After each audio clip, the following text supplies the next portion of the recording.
Hello, hello, hello. Hello from the other side.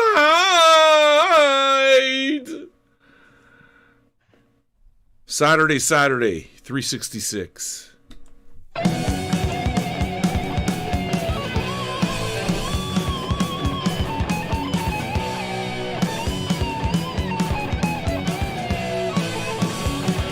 You're not muted, Sam, by the way.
about that?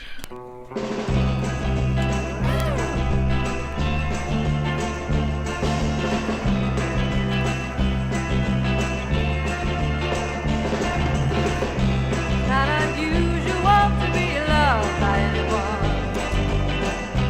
Not unusual to have fun with anyone. When I see you hanging about with anyone, not unusual to see me cry. I wanna die. Not unusual to go out at any time. When I see you out and about, it's such a crime. You should ever want to be loved by anyone. Not unusual, it happens every day. No matter what you say, find it happens all the time. Love will never do what you want it to. Why can't this crazy love be mine?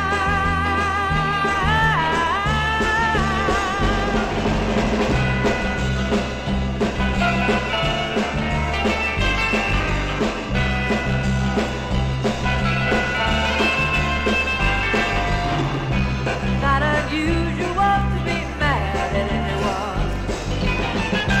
Not unusual to be sad with anyone. Ba-ba-ba-ba. But if I ever find that you change at any time, it's not unusual to find that I'm in love with you. Oh, oh, oh, oh, oh, oh. How about that? This is some early ass Cher. This is way early, before Sonny and Cher even. This is when Sonny Bono was working his ass off, getting any work that he could get, and working overtime to try to make Cher a superstar. Then, of course, Sonny and Cher happened, but yeah, man. Early Cher, the sunny side of Cher. I pulled this one because I was talking to UK Bart yesterday while we were celebrating our 365, and he and I have both have a man crush on Cher. So the conversation will come up. It did. All right, folks. Hope that you guys are doing well. Saturday. God damn, was yesterday fun or what? Man, I mean, it seemed like the show went by like nothing. It's like, boom, before I know it, it was over. I couldn't believe it. I was having so much fun.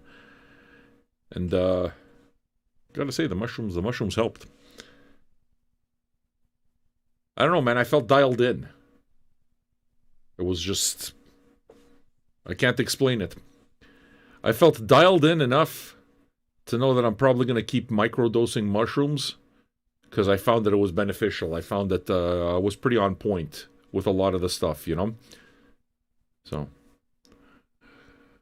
after this, I'm probably going to pick up some mushrooms. But I'm not... What are you fucking showing me? Crack? Oh, that's mushrooms. Oh, mushrooms are awesome. I thought he was showing me a bag of crack. Crack is whack, dickhead. Not fucking crack. Crack sucks. What the hell is that? I'm into drugs that are beneficial. I'm into drugs that not only make you feel good, but they give you benefits. So like cocaine, crack, all that shit. Nah, man, that shit's not good for you. You know? There's no benefit to that. Those are party drugs. I'm not a party guy. I do like the drugs that kind of like take me to the top of the mountain. You know? So, with mushrooms, there's the kind of like the point where you hallucinate and you don't hallucinate, and I haven't really. I think I'm just beginning to mess around with that kind of thing, and I will mess around with it because I like it. But yeah, man. Rather than buy the actual mushrooms, I think what I'm going to do is I'm going to start buying capsules. I was discussing this with actually Gladdick and Kimbo before the show starts, like on Zoom. So yeah, I'm going to like literally buy it like like capsules, like medicine kind of thing, and just microdose and see. Because I mean, why should I have edibles? I mean, number one, the edibles that they make for the mushrooms, like the stuff I ate yesterday, it was effective, but it tastes like shit. It's not good. So it's like, what is the advantage of taking edibles? And it's not like I have any huge love of eating the mushrooms directly. I don't hate them like a lot of people. A lot of people can't stand the taste. I don't mind the taste for the most part. But if you're going to do that, might as well just get a fucking capsule. I don't know. Oddly enough, though, I can't do that with like weed capsules and shit, like THC capsules and shit. That doesn't work for me. For that, I want, I don't know. Maybe it doesn't make sense. Whatever. I'm just kind of wasting time. I'm bullshitting online. You understand? Talking, making conversation for the sake of making conversation, because I like talking to all of you. That's why. That's why I do it. Kavish. All right. Those of you who look at our archive on a regular basis, you want to go look at it again, because we've added a few records. And I think some of you will find them interesting. I mean, I wouldn't say that a lot of those records are records that you guys are going to jump at 100%, but maybe some of them. Including Sumac. I got my first Sumac record.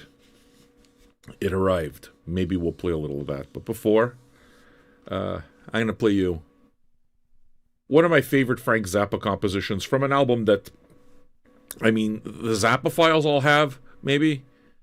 But it's not an album, like, let's say if you were starting out on Zappa, like Carpentier, right? Carpentier didn't know Zappa until, like, we introduced it to him. I wouldn't tell him to get 200 Motels. It's not the record that you want for that.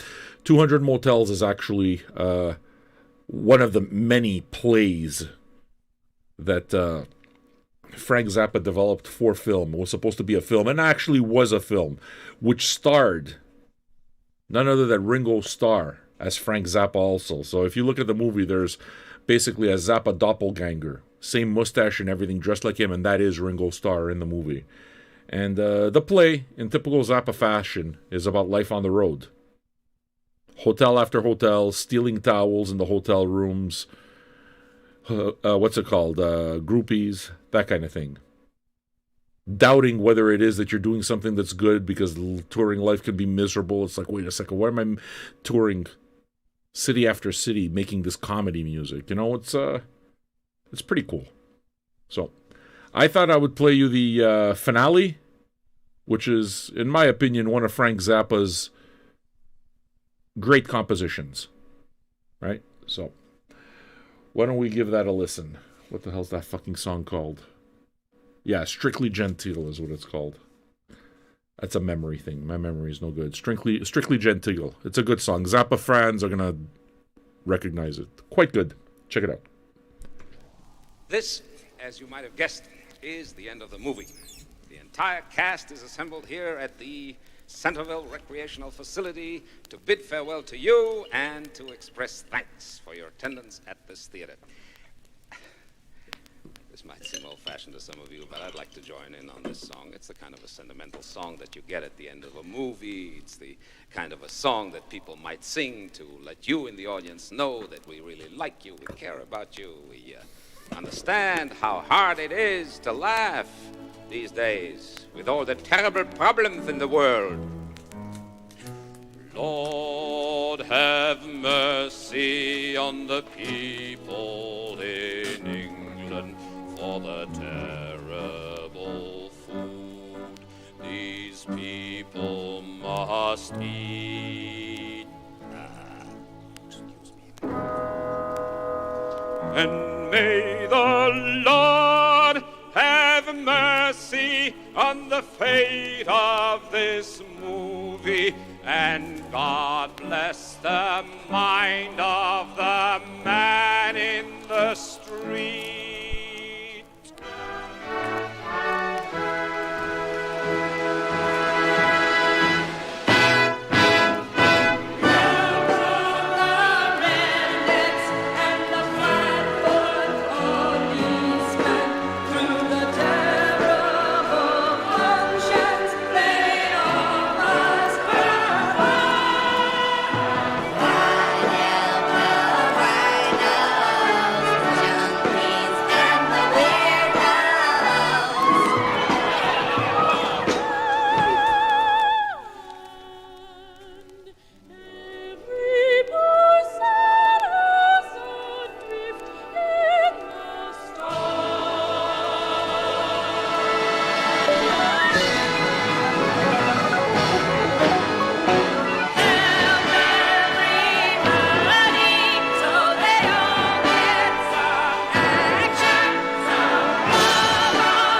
down all the. They're gonna whip down all the. They're gonna sweep out all the. They're gonna pay off all the. Oh yeah! And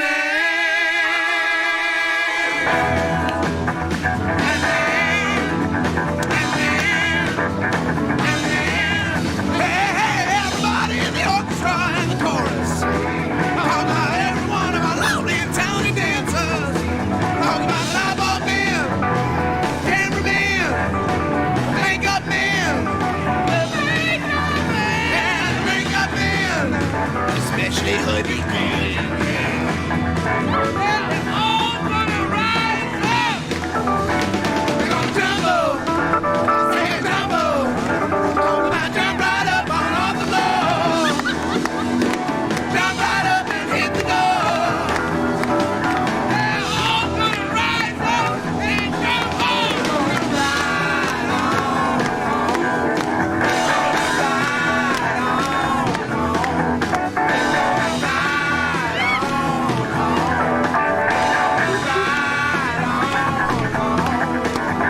And once again, take themselves seriously. Oh, seriously. They're all gonna go through the time and sleep and pain. They're all gonna go through the fog, through the dust, through the tropical fever and the blistering frost. They're all gonna go and get out of it as they can be, baby. The same goes for me.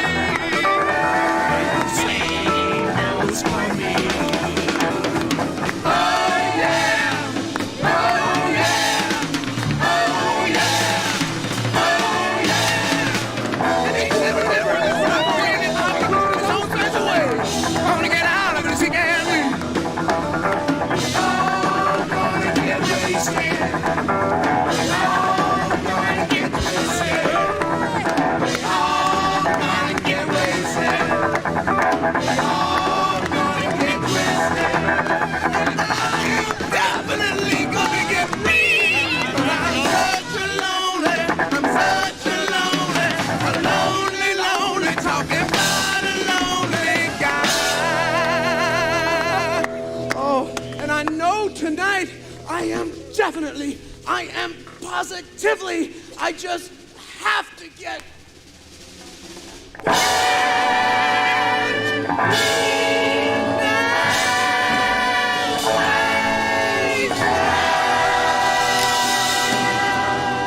A disaster area the size of Atlantic City, New Jersey.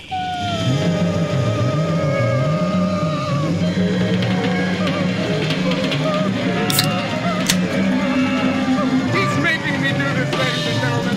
I wouldn't do it if it weren't for this. You notice, all through this material, I've been glancing over toward my left. Well, I'll tell you the reason for that, ladies and gentlemen. He is over there. He is over on the left.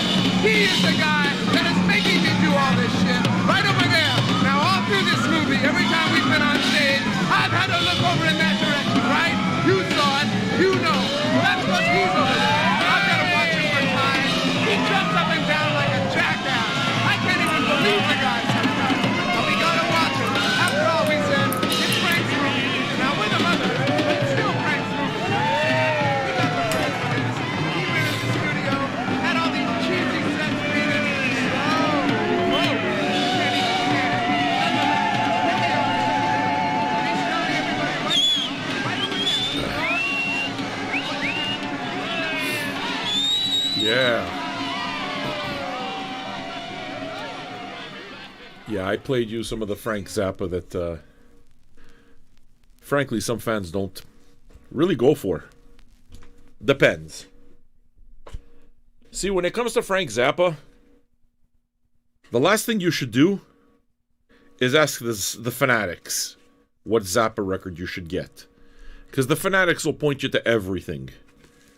And the fanatics don't take the time to think about somebody who says, okay, well, this guy's listening to this for the first time. So, suggesting 200 motels to somebody, you know, a 2 LP musical about life on the road with all the weird shit. Yeah, man, that's for the fans, you know. It's the Flo and Eddie period. Basically, after Frank Zappa broke up the Mothers of Invention, he put together another band, and it featured Flo and Eddie of the Turtles, who I think it's fair to say added a ton of comedic elements, which caused people to basically say, well, what is this comedy music? And the album is actually making fun of itself, because the big joke of the album, the big thing is like the musicians talking to each other on the tour bus, like when Frank Zappa's not around. It's autobiographical up to a certain point, but tongue-in-cheek, you know? The musicians talking to each other. Like, what the fuck are we doing on the road playing this comedy music? It's like, what kind of a life, what kind of a fucking career are we making here, you know? And, well, that's the way some of the fans feel. Does humor belong? So much so that one of the albums that Frank Zappa put out was called Does Humor Belong in Music? So, it all depends. Most people will tell you, go listen to Joe's Garage, go listen to Apostrophe, go listen to Overnight Sensation, and they'd be right. And go listen to Hot Rats, and they'd be right. But Frank Zappa's a composer, man. Frank Zappa's done a lot of different things. And it is absolutely right what Lurch said. It's just, Frank Zappa ultimately made some pretty druggy music, which was a complete irony, because he was not only anti-drug, but vehemently anti-drug. You don't do drugs when you're in his band. You just don't fucking do it. Because, I mean, this was a complaint that people used against Frank Zappa all the time, is like how impersonal he was with his musicians. There was no friendship. They were employees. And people thought somehow that made him an asshole. To me, that doesn't make him an asshole. That means that Frank Zappa was so fucking serious about his music that he didn't give a shit about anything but the music being presented right. So friendship doesn't come into the picture. Can you do the job? Can you do the job? That's what he was looking at.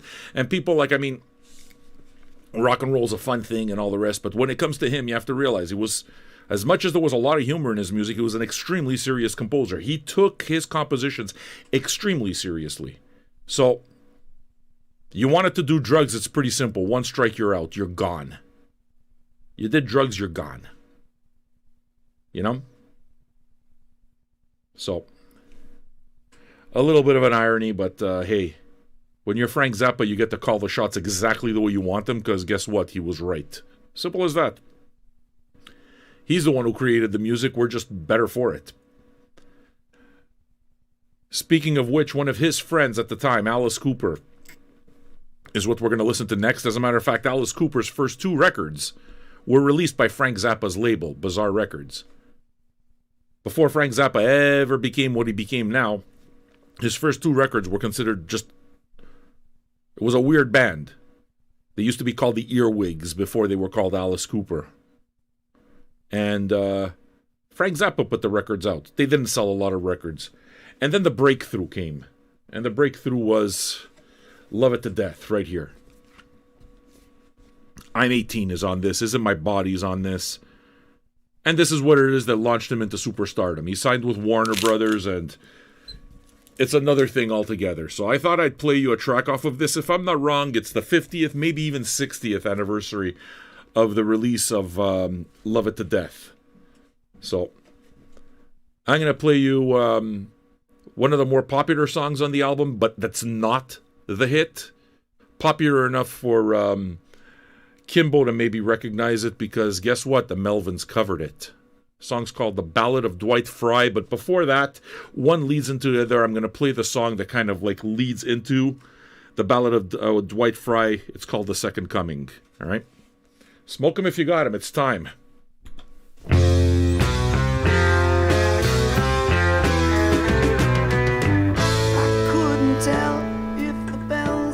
getting louder. The songs they ring I finally recognize. I only know hell is getting hotter, the devil's getting smarter all the time. And it would be nice to walk upon the water, to talk again to angels on my side.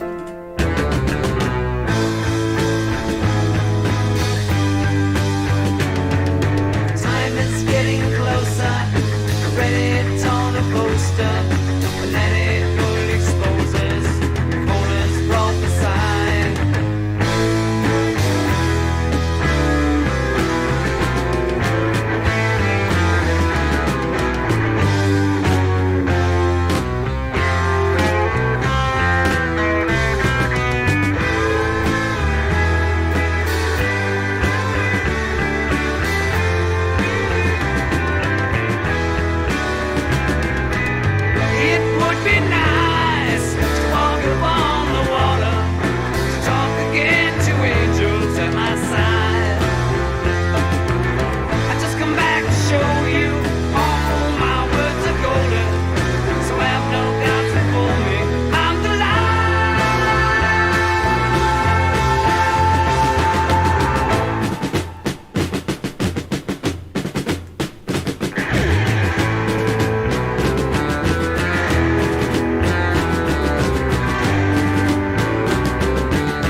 straight white vest.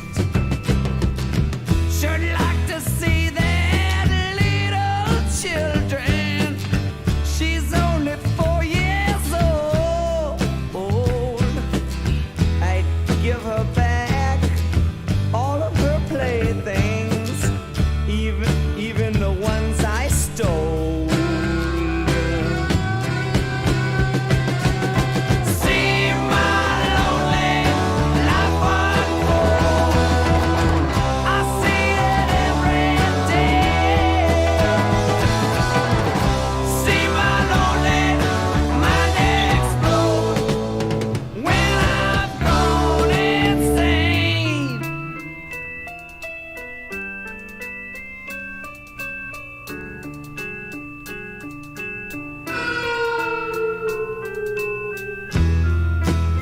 I want to get out of here. I want to get out of here. I've got to get out of here. I got to get out of here. I got to get out of here. I got to get out of here. I got to get out of here. I got to get out of here. You got to let me out of here.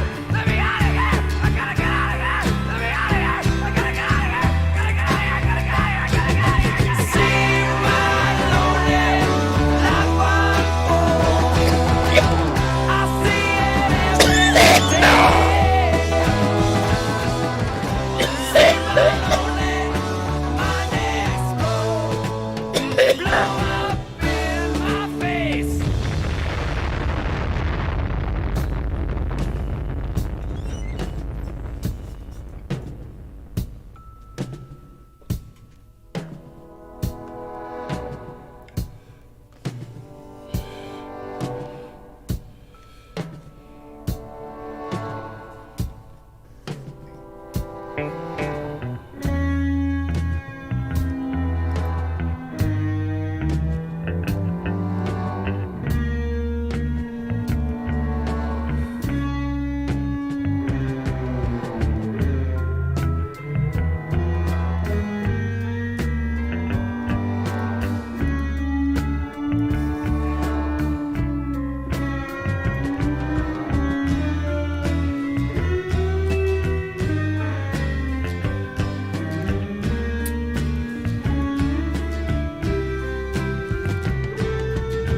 I grabbed my hat and I got my coat and I ran into the street. I saw a man that was choking there. I guess he couldn't breathe. Said to myself, this is very strange. I'm glad it wasn't me.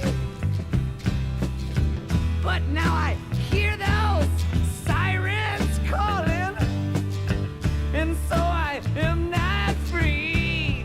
I didn't want to be. I didn't want to be. I didn't want to be. See my lonely life unfold. Let me alone. I didn't want to be. Don't touch me. See my lonely mind explode when I've gone insane.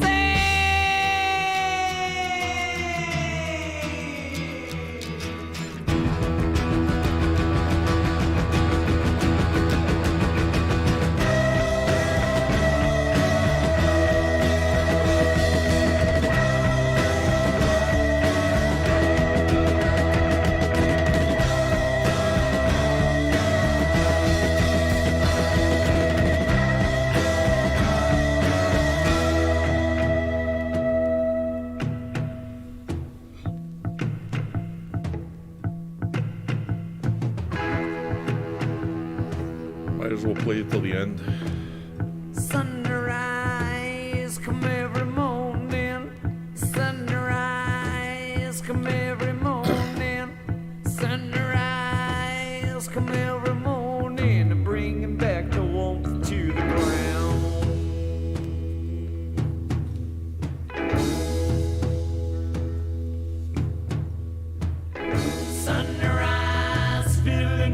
hollow. Sunrise filling up the hollow. Sunrise filling up the hollow. Bringing back the wolf to the ground. Sunrise, shake 'em every morning. Sunrise, each and every day.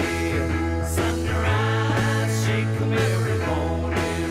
Sunrise, every she drive away the darkness every day. She drive away the darkness every day.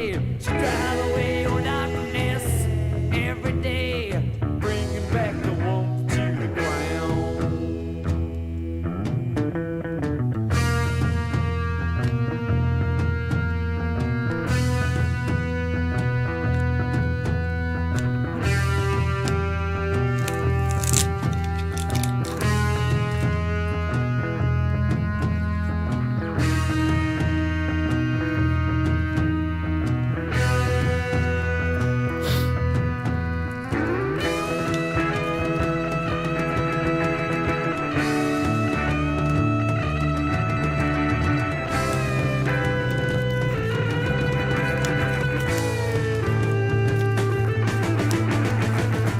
Sunrise, whoa.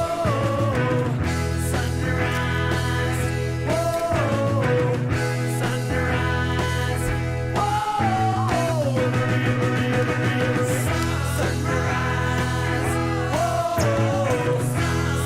Sunrise, whoa. Sunrise,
One thing that makes me completely crazy about records: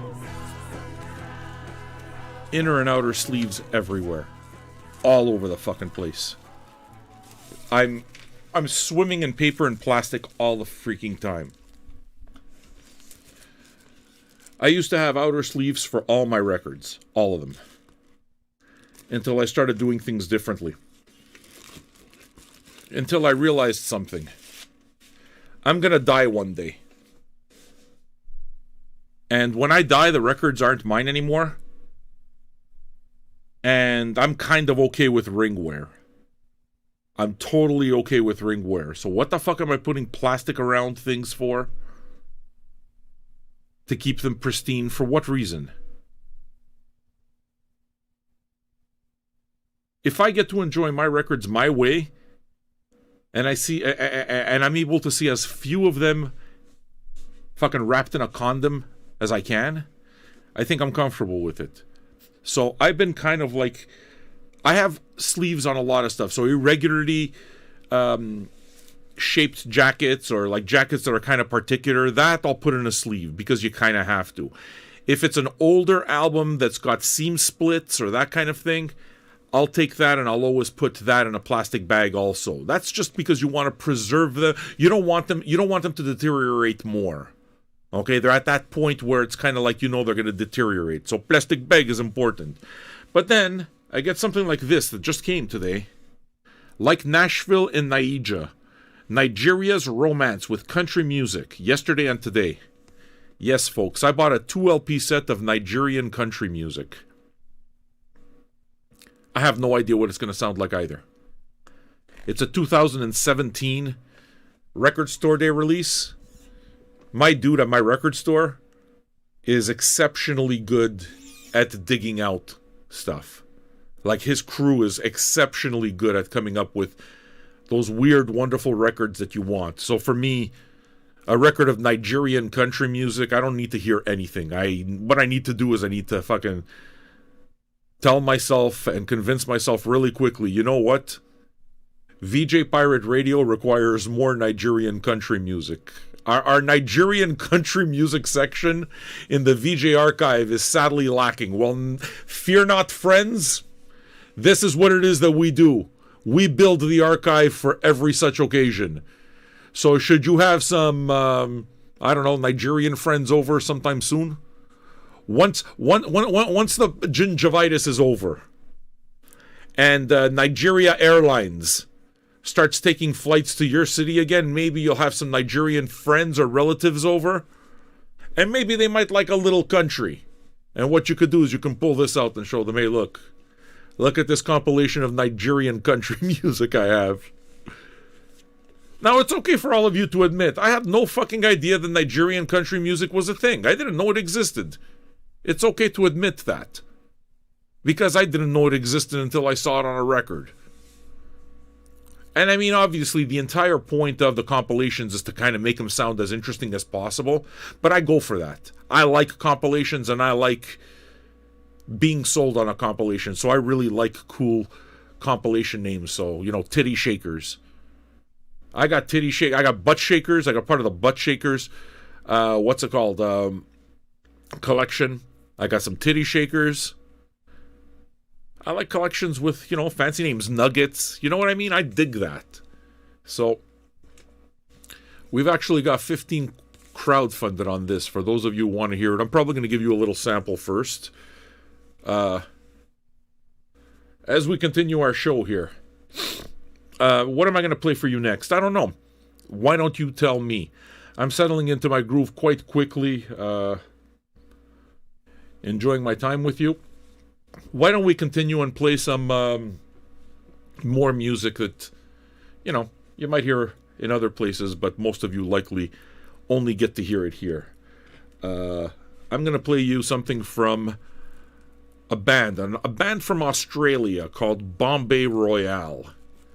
These guys are kind of like a mashup of Indian Bollywood music and film. It's just, listen to it. It's quite good. It is not a Hindi band. They're from Australia. But you tell me what you think. I've played them before. This is off an album called Run Kitty Run. It's a record I bought blind again. So another one of those things that I bought blind. Why? Because the record is original motion picture soundtrack. So right away that got me interested. The Bombay Royale, this cover, a woman in a sari flying through space. It's exactly ridiculous enough for me to know that I need it. So, we're going to listen to some, okay? Bombay Royale. Listen to this.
सिर्फ मैं हवा को पकड़ न सकते हैं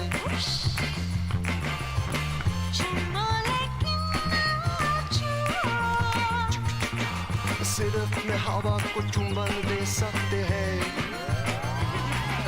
रंग की तेजी से प्यार की खुशी में सारी संवेदना में रंग की तेजी से प्यार की खुशी में सारी संवेदना में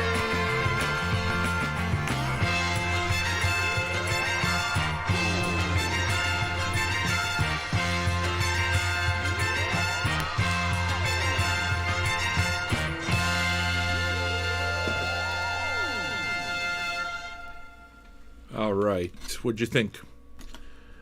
Fun, right? Yeah, lots of fun, I know. We got some nice selections. I'm feeling so fucking good right now. Feeling real good, man. Feeling like that milestone yesterday.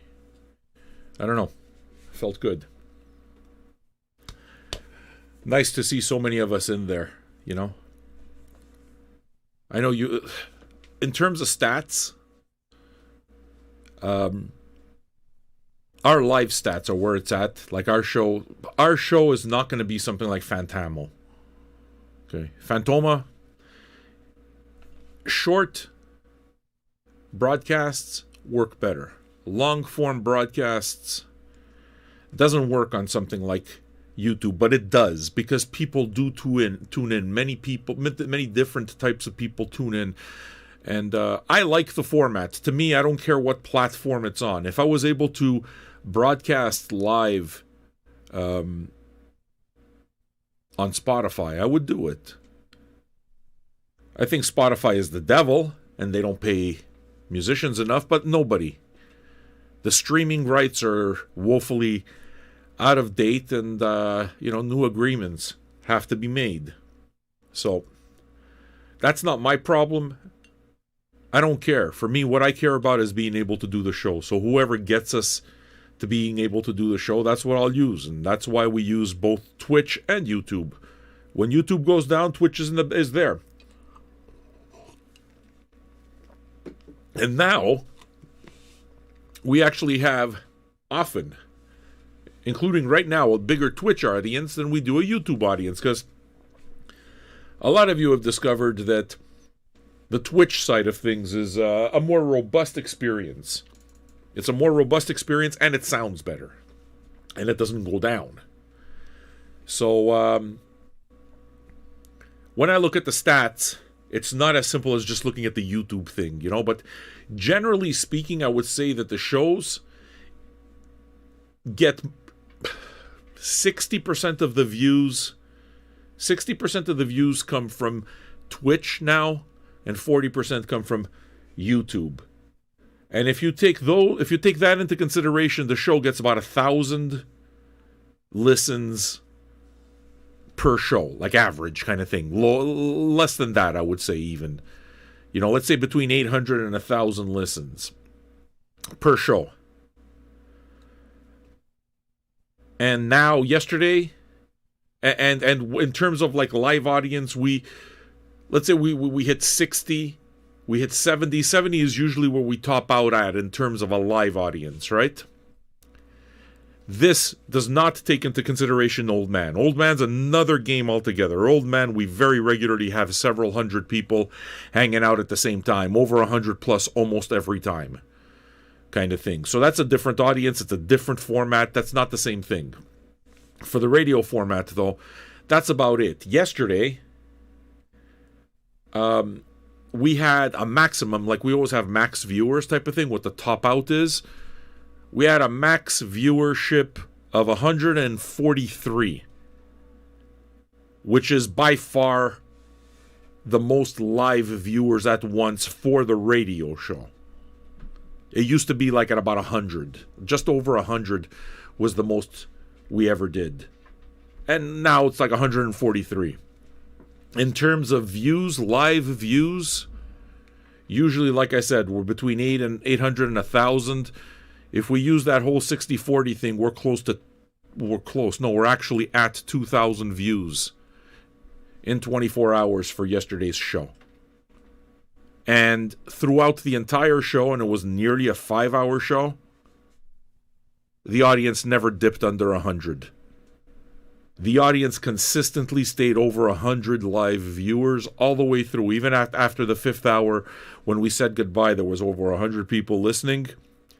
And the average viewership during the entire thing, right? 113 viewers. So we had an average of 113 viewers yesterday. And it was fucking awesome. It was fun. It was fun. Reminiscing. Everything was done well. Fucking Joseph, Pizza Boy, put together a 15-minute retrospective that I was watching with you, and I was laughing my ass off. Of course, yeah, I was skied on mushrooms, but it was fun, you know? And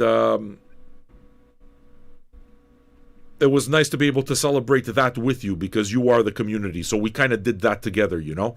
That was really extremely gratifying to me because I did explain, like I did say yesterday, when I started this journey, I felt like I was doing it alone. As a matter of fact, it's like one of the questions I used to ask myself all the time was, what the hell am I doing this for? Like, does anybody even care? Am I, is it an exercise in narcissism to turn a camera on yourself and live an average of what, 4.5 hours of your day, every day, online with other people? And then eventually I realized that wasn't the case. This is what it is that I'm supposed to do. And I think that now we're seeing it, especially after a year plus of gingivitis. People are beginning to think about the year that was. And it's pretty clear that we all fucking needed it. And sometimes you don't know that you're going through shit until you're going through it. Sometimes it's not that obvious. In the case of something like this, a lot of the reason that it's not obvious and a lot of us had trouble dealing and everything is because it's like, what templates do you use for this? Oh yeah, okay, what we're going to do is we're going to do the same thing we did during the last fucking pandemic. Come on. There's no roadmap. There's no fucking roadmap. It's terrifying. It's absolutely fucking terrifying. And it tests relationships. And it tests who you are. It does.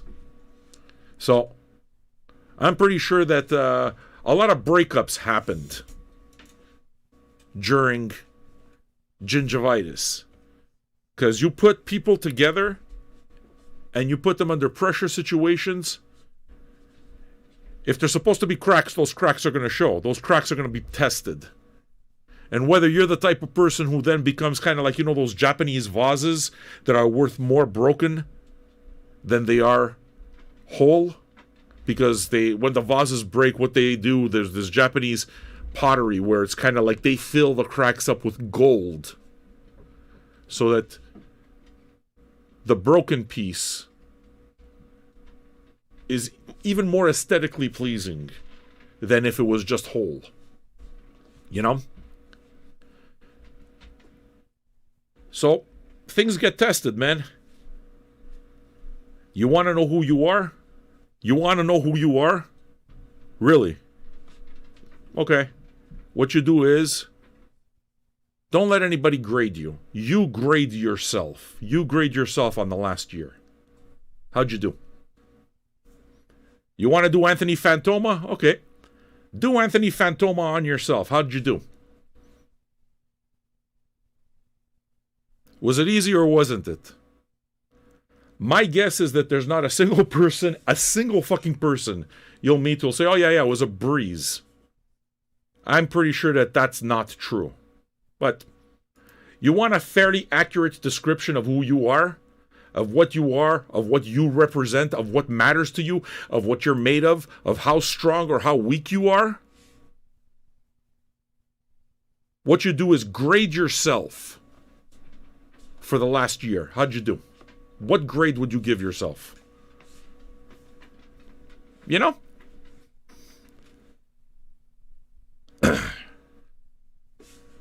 And then for the stuff that you didn't get right, fucking man up to it and own it. Admit that you didn't do it right. and correct it and learn from it and become a better person. You know?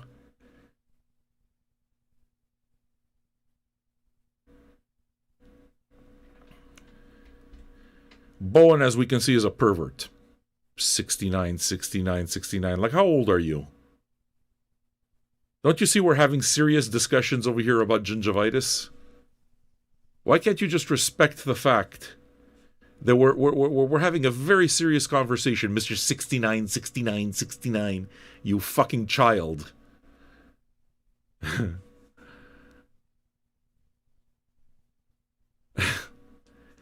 Yeah, you see? You're saying you're in a better spot today than you were a year ago. Okay, cool, I'm happy.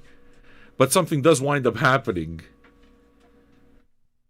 What does wind up happening is, whether you like it or not, you wind up coping. You wind up learning things. You wind up figuring out how to do it. So we're better at figuring this out now than last year. We're better. It's a fact.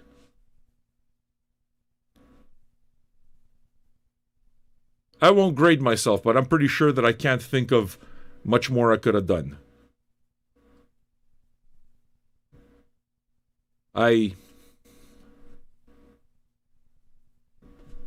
Fuck. Maybe for the first time in my life, I'd probably say that I probably did better this year than I've ever done in my entire life. This is probably, yeah.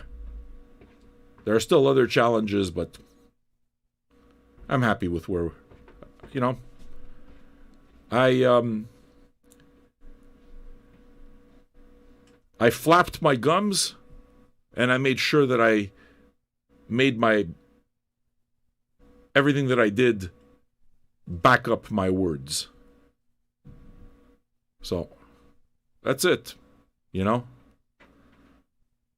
Am I going to hate myself for not having done it perfect? No, of course not. That's how you learn. That's how you get better. That's part of the suck at the beginning. You know? What's the best thing that I did? What was probably what was the best thing I did over the last year? No fucking fear. Refuse to give into it. Refuse to give into fear. Refuse to give into anything. Just completely one-minded. This is what I gotta do. Period. No matter how scared I was, I showed up. The most difficult thing is exactly that. One leads into the other. The most difficult thing? Showing up. That's it. That's the most difficult part. Just showing up. Every day. But showing up. You know?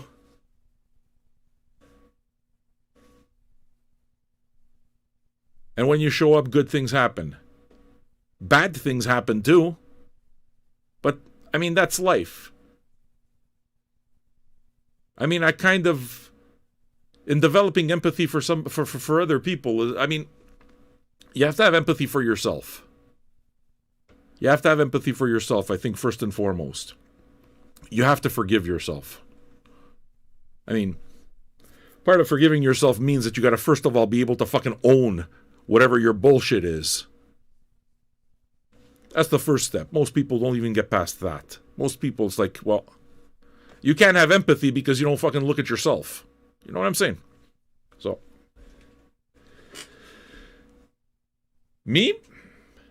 my strategy was, don't ever turn the motherfucking motor off. just don't ever stop.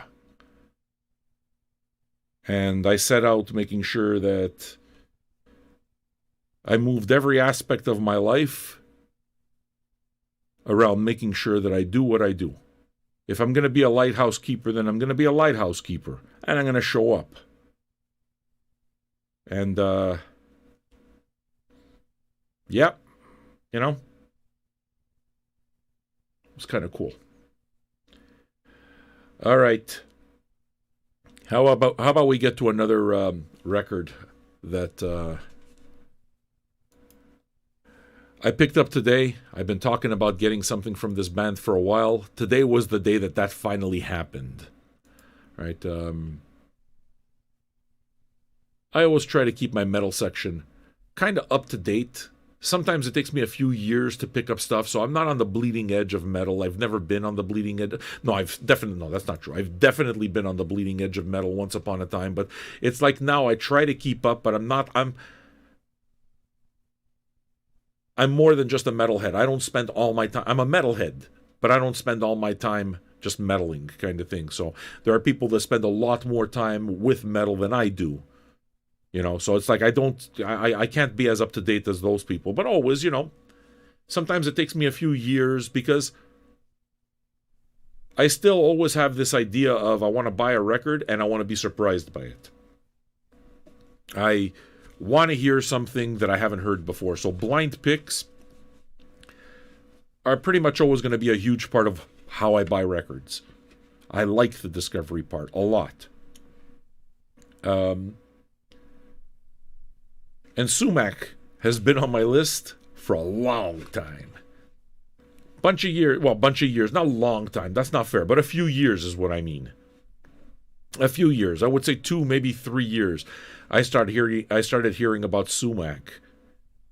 And it's not, it's not just the normal metalheads who just say amazing, amazing, and everything's amazing kind of thing, but there were some, that I think I would just keep seeing Sumac come up, and everybody, the reaction always seemed to be rather positive.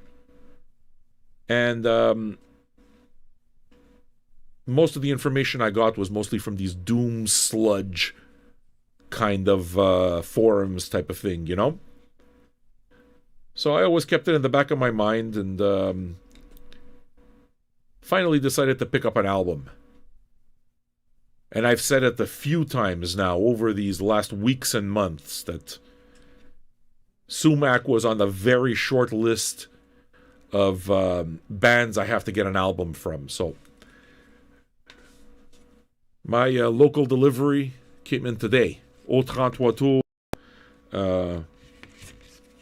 delivers me records every week.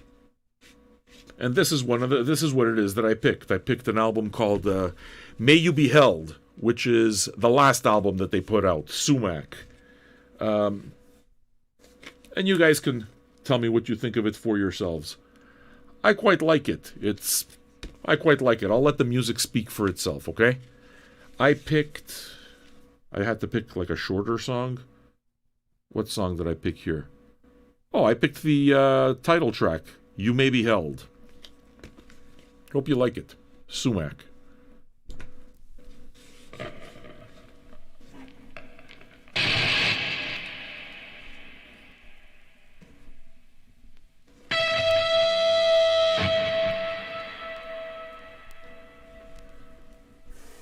Chubby Pencil, are you a patron?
right? Entertainment through pain. Sumac. Anyone else get that Big Swans vibe? Yep. Not quite the same thing, but you know. There's a crossover. I'm just saying that the Venn diagram kind of like merges at the Swans intersection. All right. What are we going to do here now? What fun, what lunacy will I play for you? We'll see. I'm sure we'll come up with stuff. I have some requests. I'll make sure that I get to all of them. You're not going to see me putting up titles. I'm not feeling it. It takes away from my fucking vibe, man. So what I'm going to do is I'm going to always do my very best to name the songs. Maybe we can work on a little bit of a collaboration here. Okay? You guys like the shows? One thing that you'll notice is some of those shows are time-stamped. Some of you guys are going back to the old shows and time-stamping them. That shit's very useful. Like, very useful. If you're able to timestamp stuff, or if you care for it, I mean, listen, this could be a community thing. It could be something that one person wants to do it. Or it could be something that just doesn't happen. It's just, we were talking a little earlier about, well, you know, how we're going to make this experience seamless. And one place that I think is important, I really do think it's important that you guys know who I'm playing and what song I'm playing and, you know, that kind of thing. And I'd like to be able to provide it for you. But you see, there's no way of automating that. The only person who knows is me going through the records. So it requires for me to go in and fucking start typing and all the rest of this, and it takes me out of the flow. So I think I don't want to type. So that I stay in the flow. At least sometimes. At least sometimes. But what it is that I can make more of an effort to do is I can tell you which songs on which albums. And if you guys want to kind of like, you know, whatever, collectively, do it how you want. I mean, it's supposed to be a fucking hobby. It's not a job. I mean, if you like the show and you like nerding out and you're the kind of guy who does this kind of thing, you know. I'm speaking to a very specific type of person who actually enjoys cataloging shit. But if you want to take a timestamp, I'll work on getting you the information so that you can put in that timestamp. And then if we have like a timestamp of entire shows type of thing, you can put that in the comment section and I'll pin it and it's there for everybody. So it creates a pretty cool archive. You'll be able to listen to the songs and go straight to the songs where you want. You know what I mean? Or for those of you who are crazy enough, it'll allow you to maybe pass a song and go straight to the talking because you want to hear what stupidity is going to come out of my mouth. That can happen too. So, class project. There's a sound. Well, yeah, there's a SoundHound bot for sure, dude. Robot sex. Have you not heard of Shazam? Shazam, man. I mean, the problem is with Shazam, you're not gonna get a lot of stuff that we play here. Like the shit I played doesn't show up on no Shazam. Like half, I would say half the show doesn't show up on Shazam, probably. Or let's say maybe 75%. Between 50 and 75% doesn't show up on Shazam. No, wait a second. Pizza Boy was saying, okay, so Pizza Boy just did, it's 10% that doesn't show up about. He says that there's got to be like 500 plus songs that aren't showing up on the Spotify playlist because he just updated the Spotify playlist. If somebody can go get a link and share it with our community, over the last 365 days, we listened to 7,000 songs together. 7,000 motherfucking songs. So if you kind of average it out to 10 songs per album, we listened to 700 albums. That's fucking insane to me. And it's fun, you know? Think about it. Did we play a lot of music? Did you discover a lot of stuff? I hope so. All right. So it's with that spirit in mind. I expect you guys, I mean, if that's something that we see that can work kind of thing, feel free to get on me and ask me, okay, what's the song? You know, I'll get into the routine of telling you. So this is me trying to be more professional. It's very difficult to be professional while I can't see the titles of the songs. You guys are going to hear me cursing all sorts. This is from Chelsea Wolfe, the next one. It's from an album called Apocalypsis. Okay? It is song A2 called Mer, which is French for sea. Mer. M-E-R. All right? You see? Let's see how long I can keep it up before tapping out and saying, you know what, this is getting too fucking complicated for me too.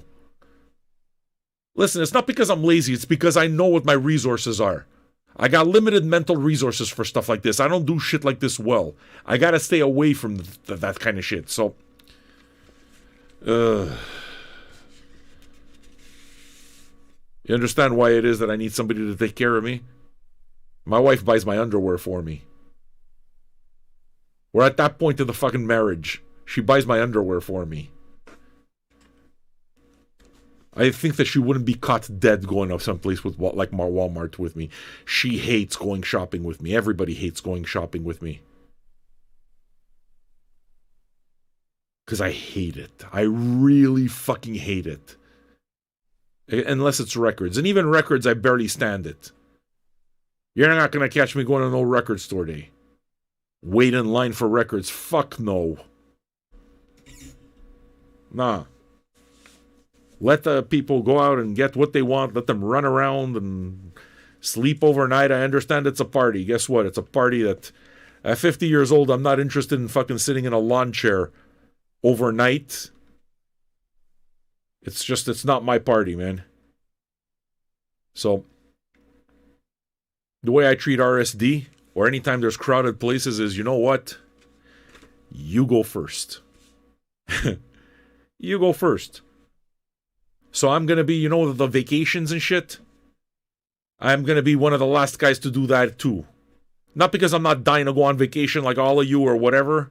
Not because of that. Because you go first. I don't want to have to deal with crowds. I don't want to have to deal with fucking crazy jacked up prices because of it. And of course, you know how it works. These are the law. This is supply and command. It's simple. It's supply and command. So it's normal that people all want to do it. Okay, well, if you want to do it, when the crowd goes that way, I like going that way. That's me. Keep me the fuck away from the flock, please. I don't like the flock. I'm grumpy. I like being alone. I like having shit my way. Do you understand? Makes me happy this way. Look at me. Look at how happy I sound. All right. Seriously, it's not rocket appliances what I'm saying. This should be pretty obvious to everybody. I'm just saying. Hey. New people. Hi. How are you? Listen. This guy sounds very professional. Yes, I do. You're right. I'm professional. I'm a fucking pro. Look at me. What I need you to do... Do you like my radio station? Rings of Genesis. Rings of Genesis. What's going on? You're a new guy. Rings of Genesis. Listen to me, Rings of Genesis. Where'd you come up with that stupid name? If you're new, don't worry about how I am. How are you? Me, I'm good. I'm here every fucking night. You don't notice yet? I'm here every night. How am I? I'm fine. I'm fine. Welcome to all of you, dear friends. All of you that are listening to the show. How many of you are new to the show? Where did you get to discover this? Tell me, how did you discover it? Did it show up on your suggested videos on the YouTube stream? Is it fucking Radiohead again? How did you discover this show? Rings of Genesis. All you new people. I love you guys. Not really, but it's very popular to say that to people.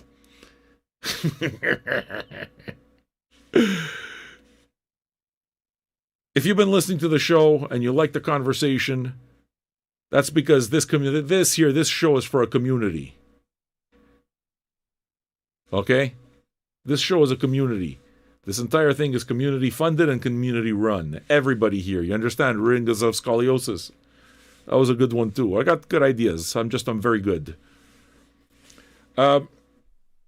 If you like what we do here, go become a patron. Or shut the fuck up. That's it. You understand? So Genesis, I'm okay with you liking the show. Are you a patron though? Are you a patron?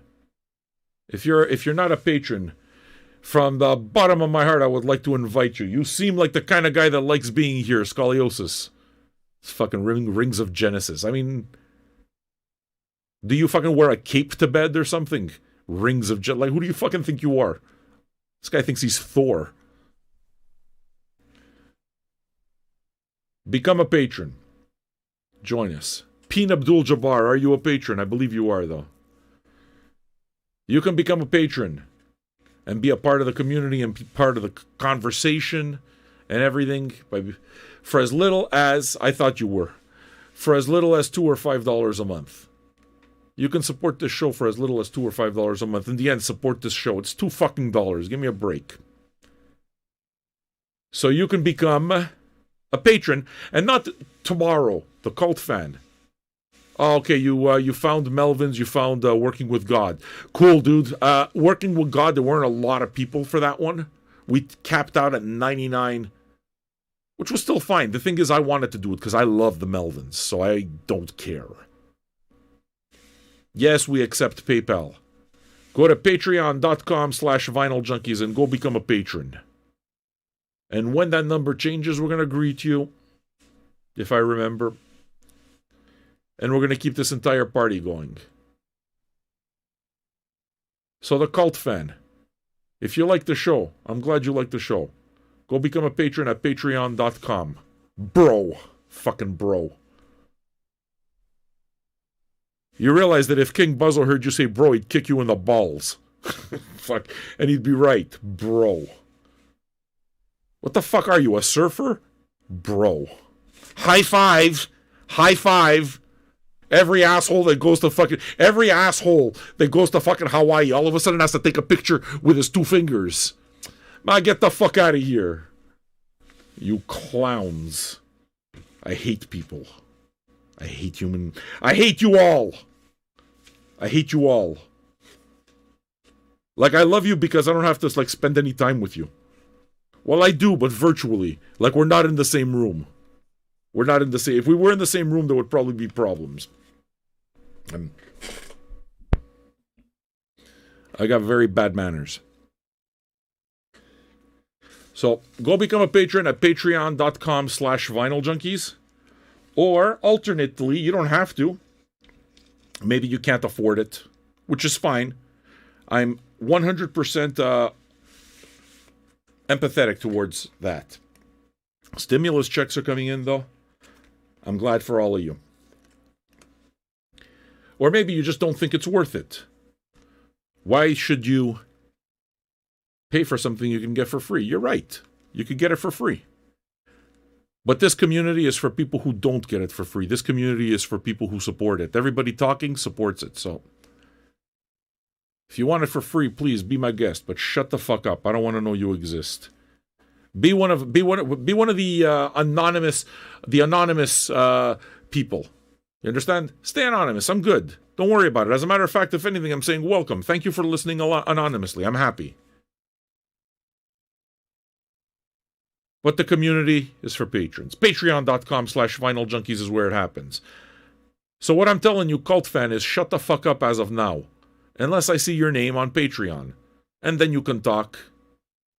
Wait a sec. Yes, that's right. Besides, why would you want to hang out with a bunch of people that you know? Everybody fucking paid their way in. Everybody fucking did their small part and you're the only one who didn't. You don't want that. You don't want that.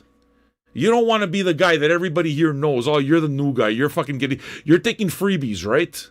You're the guy. You don't want to be that guy. So what I'm saying is don't be that guy. The best way not to be that guy is one of two ways. Either you become a patron or you shut the fuck up so that we don't know you're there. And you're just another pretty face in the crowd. So the bar looks a lot more full and you're pretty. We can still make googly eyes at each other. Like if we're cute, we can still flirt. We can still engage in flirtations. Okay? You can give me the fucking eye. No problem. You give me that eye, like from across the bar, that desirous eye. What do you think? You and me, baby, later on? Two in the pink and one in the stink? What do you say? Just a little fun between you and me. But if you want to be a part of this fucking thing and talk, you gotta be a patron. That's it. Am I telling you that you have to? Nope. I'm telling you, make your fucking decision. Patreon.com/Vinyl Junkies is where it happens. Do we have any requests? Go see the new records we've just added to the archive. We've added, another 10 records to the archive? Put that shit in. All right? Here's the Patreon link again. Remember that what we're listening to next is Chelsea Wolf off the album Apocalypsis, and the song is called Mer, M-E-R.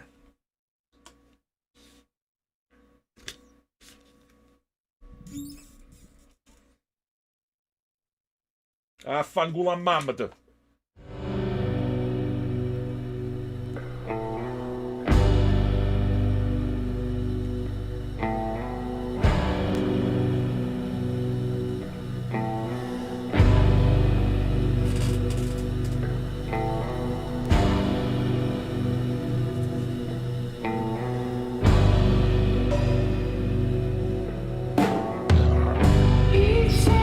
Machine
I didn't cue it up on time.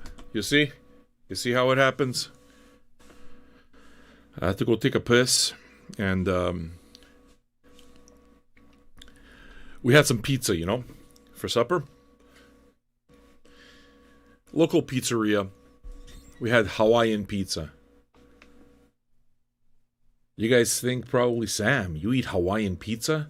Hawaiian pizza's not Italian. It's like, I never said it's Italian. Doesn't mean I don't have to like it. I like it. I like the regular traditional pizza also. I know the difference. I don't think it's the same thing. I like Hawaiian pizza. So, you know, we ordered some. Thing is, you know what it is. There's pizza, and then you get older and you get the ajit. The sauce that gives you the ajit. You know? So, as I'm drinking and smoking and everything, I vommed a little in my mouth. You know what it's like when you vom in your mouth? But, you know, you swallow it back down. But what winds up happening then is that your entire mouth fucking tastes like vom. You got the taste of vom in the back of your throat. It's sickening. It's really fucking sickening. I hate it. So, what took a little longer is I had to scope a bit, you know? Like, I already brushed my teeth. But I had to grab the scope.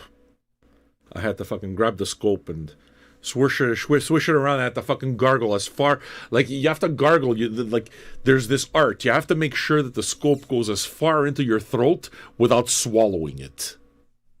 Without swallowing it. So you kind of just have to make the scope go down so that it kind of just cleans out the vom taste from your fucking gullet. So, right now I would say that I've achieved maybe 70% success. So my entire mouth is all completely blasted. It's all clean, you know? So I discovered that my mouth is a massive festering cesspool of stink. Yeah, so, but the thing is that, you see, I'm always scared that I'm going to swallow the scope. I'm scared I'm going to swallow the mouthwash. So you never go too far. You understand? So I would say that the throat part, we got it only to 70%.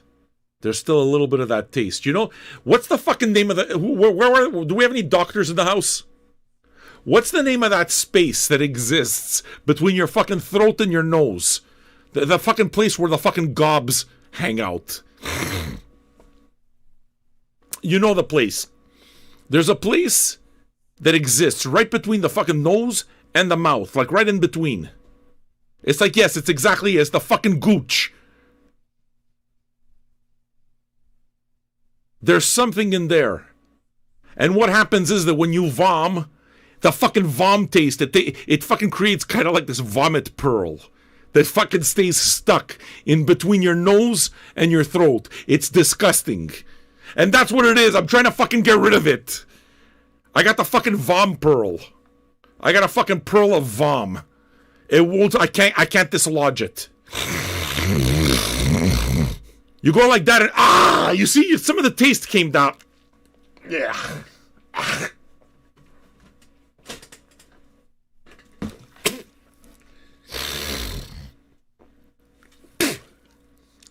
We got a little bit out. Like I listen. $2 or $5 a month. $2 or $5 a month. This is where it is that my wife says, "What the fuck?" My wife like hates when I do this shit on radio. It's like, why do you do this? Because that's who I am. That's who you married. You're stuck with me now. So you do that, and you fucking taste it. It's just the fucking vom.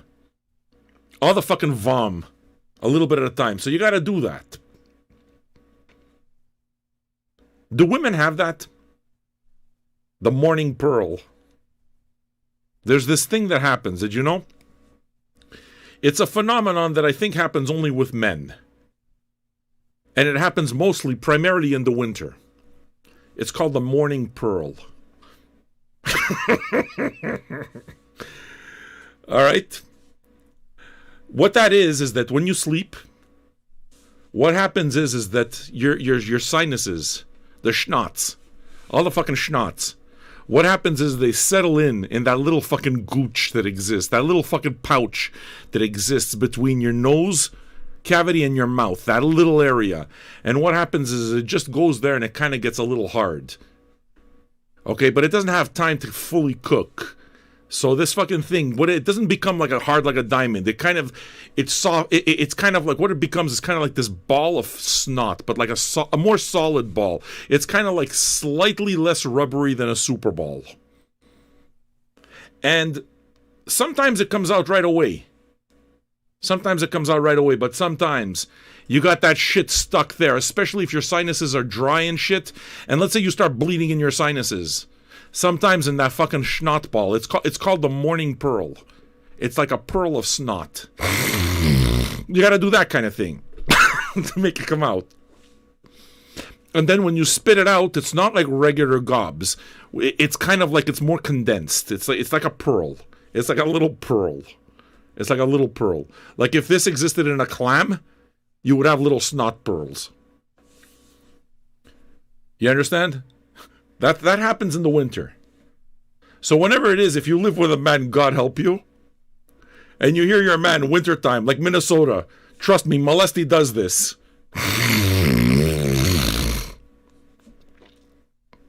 Okay? Well, maybe not Molesty, because Uma basically beats every normal male instinct out of him. Uma's the one who wears the fucking pants in the house. He's just around. There's a hierarchy in Uma's house. There's Uma, there's the dog, there's the family bong, and then there's Molesty somewhere at the bottom. And it's only because he knows how to clean. He makes an excellent steak with his cooking skills, and he washes dishes. If it wasn't for that, it'd be even further below the bong. But first it's Uma, then it's the dog, and the family bong. Those are the important things in the family. So you guys know what I'm talking about, don't you? It's like this morning pearl. It's a pearl that happens mostly in the morning. That's why we call it the morning pearl. And I know that, like, the reason it is that I'm pretty sure that it doesn't happen with girls or women is because my wife says I make her nauseous. My wife, everybody in my family tells me that I disgust them on a regular basis. So this is one of the times in the winter she tells me, you're fucking gross, she tells me. My wife is like completely grossed out by me, I'm sure. And she says, yeah, my father used to do the same thing. So that's how it is. And I remember my father used to do it too. And the morning pearl is something that my friend Brian came up with. We were at a baseball game, the Montreal Expos. This was back in the early 90s. We were watching a baseball game. It was a doubleheader against the Mets. We used to go in and get the bleachers because nobody would go to the game. So on a 60,000 stadium, like 5,000 people would show up. So what we would do is we would buy the bleacher seats for $2. We were students, $2. And we'd fill a knapsack with 2-liter bottles each, but it wasn't with Pepsi or Coke or anything. What we would do is we'd toss out the Pepsi and Coke, and we'd grab like beers, and we'd empty out the beer bottles. We'd empty out the beer bottles in 2-liter things. So we'd have 4 liters of beer each. This is welfare. Students, man, we're fucking students. We're poor. So what we would do is that we'd pay for the $2 bleachers, and then we'd go sit in the box seats. And they'd never bother us because the fucking box seats were empty anyway. So they didn't give a fuck where you sat. Nobody told, oh, you can't sit here. Can I see your ticket, sir? In a 60,000 stadium, there were 55,000 empty seats. So you could sit where you want. So what it is that we would do is we would drink out of the 2 liters and just kind of like hide and get completely hammered at the ball game. And walk in with about 8 beers each. And it's during this time, during a doubleheader with the Mets, it must have been 92 or something. that my friend Brian, who was studying to become an accountant, I wonder if he became an accountant. I remember he had a thing for anal sex and girls with really big tits. It used to excite him. So at one point he talked about the morning pearl. And he explained it to me. And I thought it was just the biggest bit of brilliance that I've ever heard in my life. He gave that a name because I knew exactly what the hell he was talking about. I knew the morning pearl. But I never thought of giving it a name. And it's been the morning pearl ever since. And now, this is the first time in history that I explained to you what the morning pearl is. You know what I'm talking... During this entire fucking time that I'm talking, there's not one guy who's like, hey, yeah, bro. Yeah, bro. It's funny because it's true. It's because it's true, bro. Bro, it's because it's true. Not one of you. You guys are just fucking all listening and it's like, nah, man, you're alone on this. I'm not alone on this. When you wake up with that fucking gob stuck. That's gob that's stuck right in the middle. You know what I'm talking about.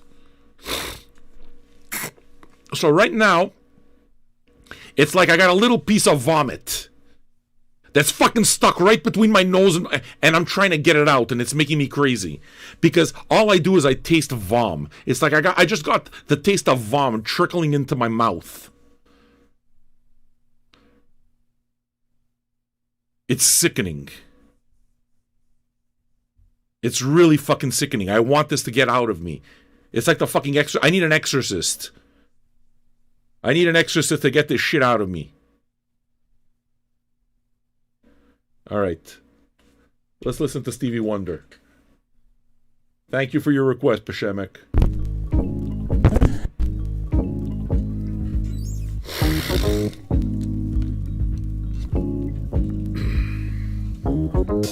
Hello, Jesus, Jesus, children. Jesus loves you, Jesus, children. Hello, children, Jesus loves you of America.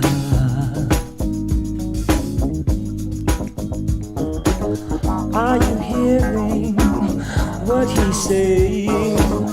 Are you feeling what you're praying? Are you healing, praying, feeling what you say inside? You'd better tell your story fast. And if you like it, it will come to pass.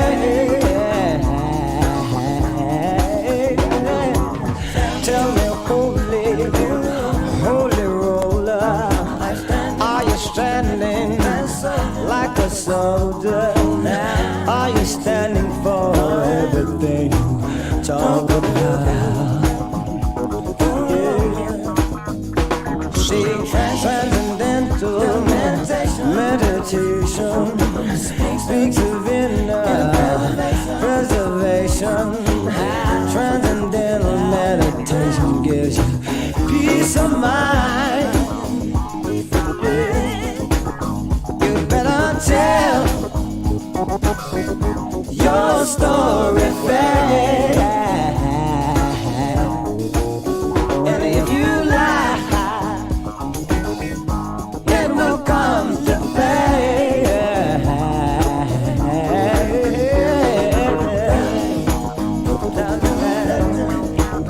Don't tell lies.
Nice.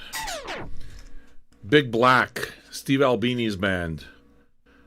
That was Kitty Empire, the first song on the second side. Look at me. I remember. Before that, what did we hear? We heard the second song on the second side, called Jesus Children of America, from the one and only Stevie Wonder, off his masterpiece, Inner Visions. It's going to take me a while to get used to having to say everything, but I said that one of my goals in 2021 was, despite all the stupidity that I come up with, to try to be more professional about the stuff that I can control, that I think that I can control, and that I can make better. And when I say that I think I can control, that means not the mistakes. The mistakes are going to happen. But the format, you know? That's a different thing. Delivering the right format, delivering the right message, that shit's got to work, you know? We got to make that happen. All right, listen. What we're going to do now is play a double shot for our man Pizza Boy, who's out working his ass off again. But he's listening to us on the road, so we're keeping him busy. This is, I don't know, a homo two-piece. We're going to be listening to something from Orville Peck a little earlier, who I think I mention every single day because I love him.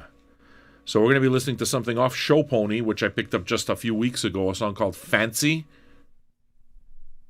But before we listen to this, kudos on Pizza Boy for coming up with these types of requests, because I love him. I know he's heard it here for the first time, but this is a record called Love is a Drag.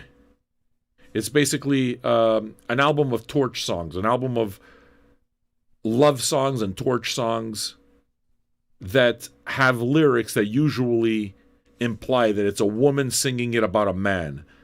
But the catch here is that it's a man singing it.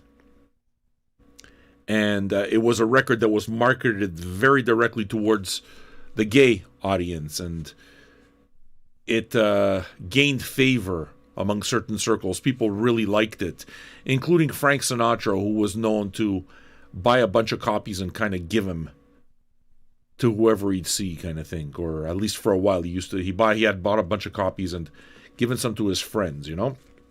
So I'm going to play you a track off of this. I've definitely played it before. The album's called Love is a Drag, for adult listeners only. Sultry stylings by a most unusual vocalist. And here what you do is you see like one man smoking a cigarette while there's a silhouette in the back. And the silhouette doesn't necessarily look like it could be a man, but it looks like it can be a man. So it could be a woman with short hair kind of thing, like Doris Day or whatever. But they try to make it so that you kind of know that it's a man in the background, you know? Turns out it's a great record. That's the part I'm interested in. And we're going to listen to an old Torch song off of this called Bewitched, Bothered, and Bewildered.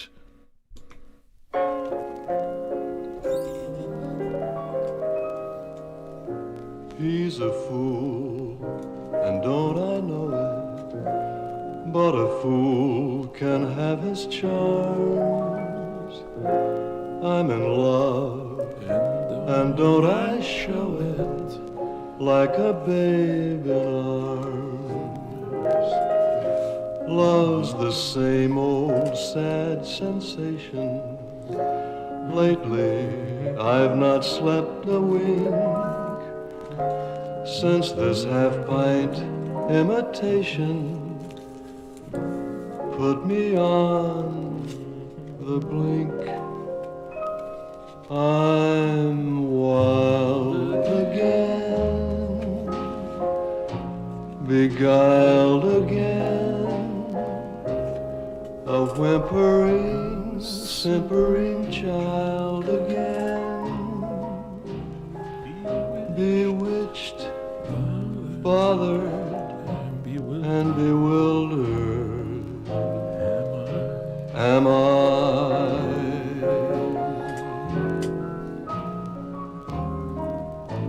I couldn't sleep and wouldn't sleep when love came and told me I shouldn't sleep. Bewitched, bothered, and bewildered. Am I?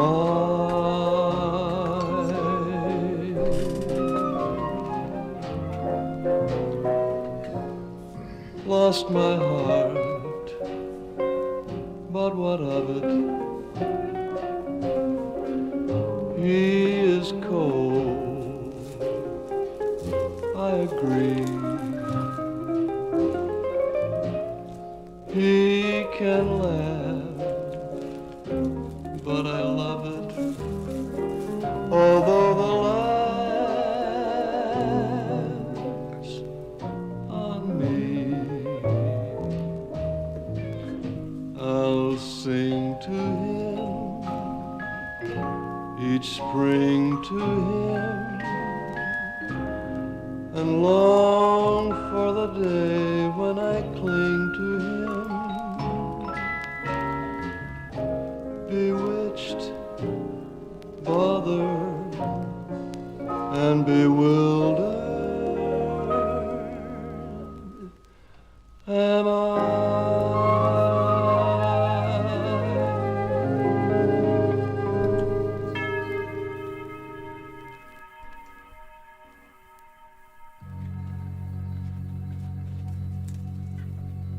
I remember it all very well. Looking back, was the summer I turned 18.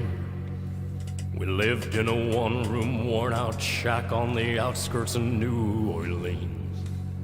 We didn't have money for food or rent, to say the least. We was hard-pressed. Mama spent every last penny we had to buy me a dancing dress. Mama washed and combed and curled my hair, and she painted my eyes and lips. Stepped into a satin dancing dress that had a slit in the side clean up to my hips. It was red velvet trimming and it fit me good. Staring back from the looking glass, there stood a woman where a half-grown boy had stood.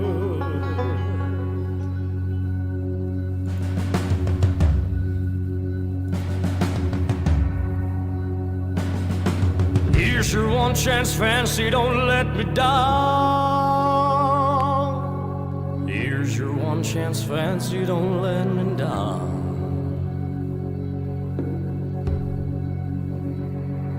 Mama dabbed a little bit of perfume on my neck and she kissed my cheek. I could see the tears welling up in her troubled eyes as she started to speak. She looked at her pitiful shack and then she looked at me and took a ragged breath. She said, your pa's runned off and I'm real sick and the baby's gonna starve to death. She handed me a heart-shaped locket that said, to thine own self be true. And I shivered as I watched a roach crawl across the toe of my high-heeled shoe. It sounded like somebody else that was talking, asking, Mama, what do I do? She said, just be nice to the gentlemen, fancy, they'll be nice to you. Here's your one chance, fancy, don't let me down. Here's your one chance, fancy, don't let me down. Lord, forgive me for what I do, but if you want out, well, it's up to you. And don't let me down now, your mama's gonna move you uptown.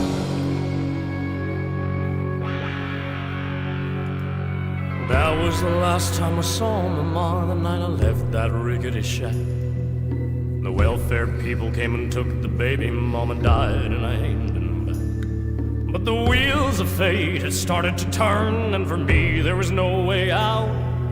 It wasn't very long till I knew exactly what my mom had been talking about. I knew what I had to do, but I made myself this solemn vow. Said I was gonna be a lady someday, though it didn't matter when or how. I couldn't see spending the rest of my life with my head held down in shame. You know, I might have been born just plain white trash, but fancy was my name. Here's your one chance, fancy, don't let me down. Here's your one chance, fancy, don't let me down. It wasn't long after a benevolent man took me in off the street.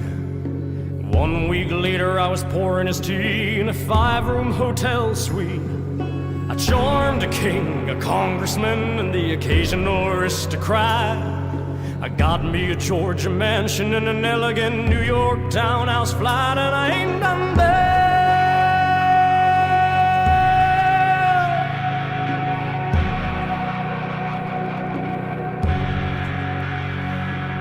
Now Now in this life there's a lot of self-righteous hypocrites that call me bad and criticize mama for turning me out no matter how little we had. And though I ain't had to worry about nothing for now on 15 years, I can still hear the desperation in my poor mama's voice ringing in my ears. Here's your one chance, fancy, don't let me down. Here's your one chance, fancy, don't let me down. Lord, forgive me for what I do, but if you want out, well, it's up to you. And don't let me down now, your mama's gonna move you uptown. It's fucking awesome. He's amazing.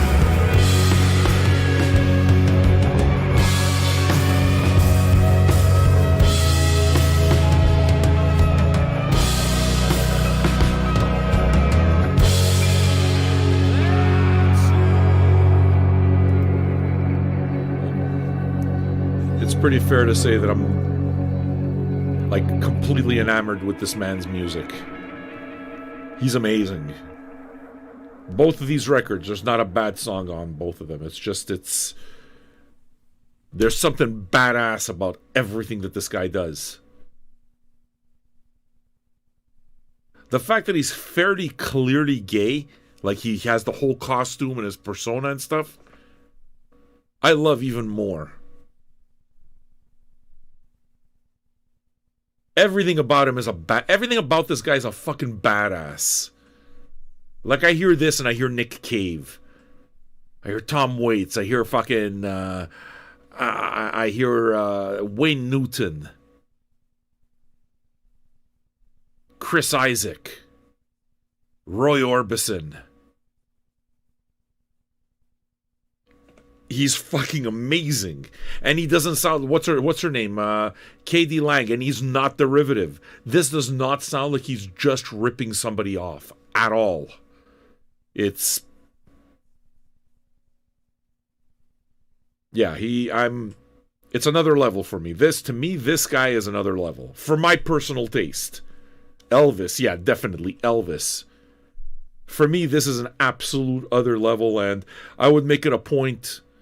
Hopefully he doesn't tour. If there's no crowds or if there's seats or whatever, I would absolutely want to make it a point of seeing Orville Peck live. He's a badass. And I keep asking Sean. Sean knows his shit when it comes to music. And he's the one who introduced him to me. And I keep asking him, is this guy a gay icon?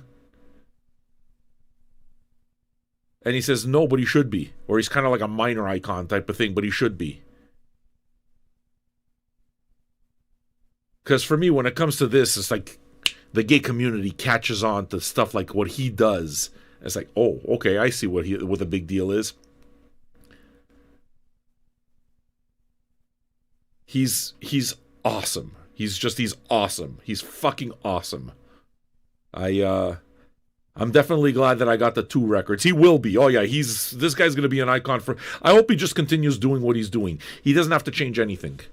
It doesn't matter. He doesn't have to fucking fill stadiums. All this guy needs to do is he needs to live his life like Nick Cave lives his life. All he needs to do is keep making music, keep doing exactly what he's doing. He's perfect. He's perfect. If he keeps making records like this and working on what he's working on right now, he's going to have, he's definitely going to become a musical icon. I mean, I look forward to following his trajectory. The fact that I caught on, yeah, Morrissey's another one. The fact that I caught on after, 2 albums, I'm happy that I caught on fairly early. See, Trucker says it's kind of like Bob Mould. Mould's gay, but he's not a gay icon. No, well, Bob Mould doesn't really, he's gay and he lives gay as a matter of fact, but it's kind of like not part of his persona or anything like that. You know what I'm saying? I mean, Peck's not, from what I've seen at least, Peck isn't somebody who pushes that to the forefront either. He's not Little Nas or anything, On the other hand, he's not hiding anything either. It kind of in that sense, it reminds me a little bit of K.D. Lang. I mean, everyone knew K.D. Lang was gay. But it's not like, you know, she ran around with like a fucking rainbow flag shooting out of her ass. She just did her thing like Katie Lang, and that's it. And now she's, as far as I'm concerned, not a big enough icon. I think the world needs to rediscover Katie Lang. That's what I think. That will be a good thing. All right. We're going to move to other country music of a different kind. Right after we say hello to a new patron. We'll say hello to a few new patrons, actually. It always makes me happy when we got to say hello to the people. Well, I don't like saying hello to anybody because it's just another thing I got to do. But I still think that it's still fun to do, is what I'm saying, you know? You know what I'm saying? So it's with that in mind that I think I need a drum roll.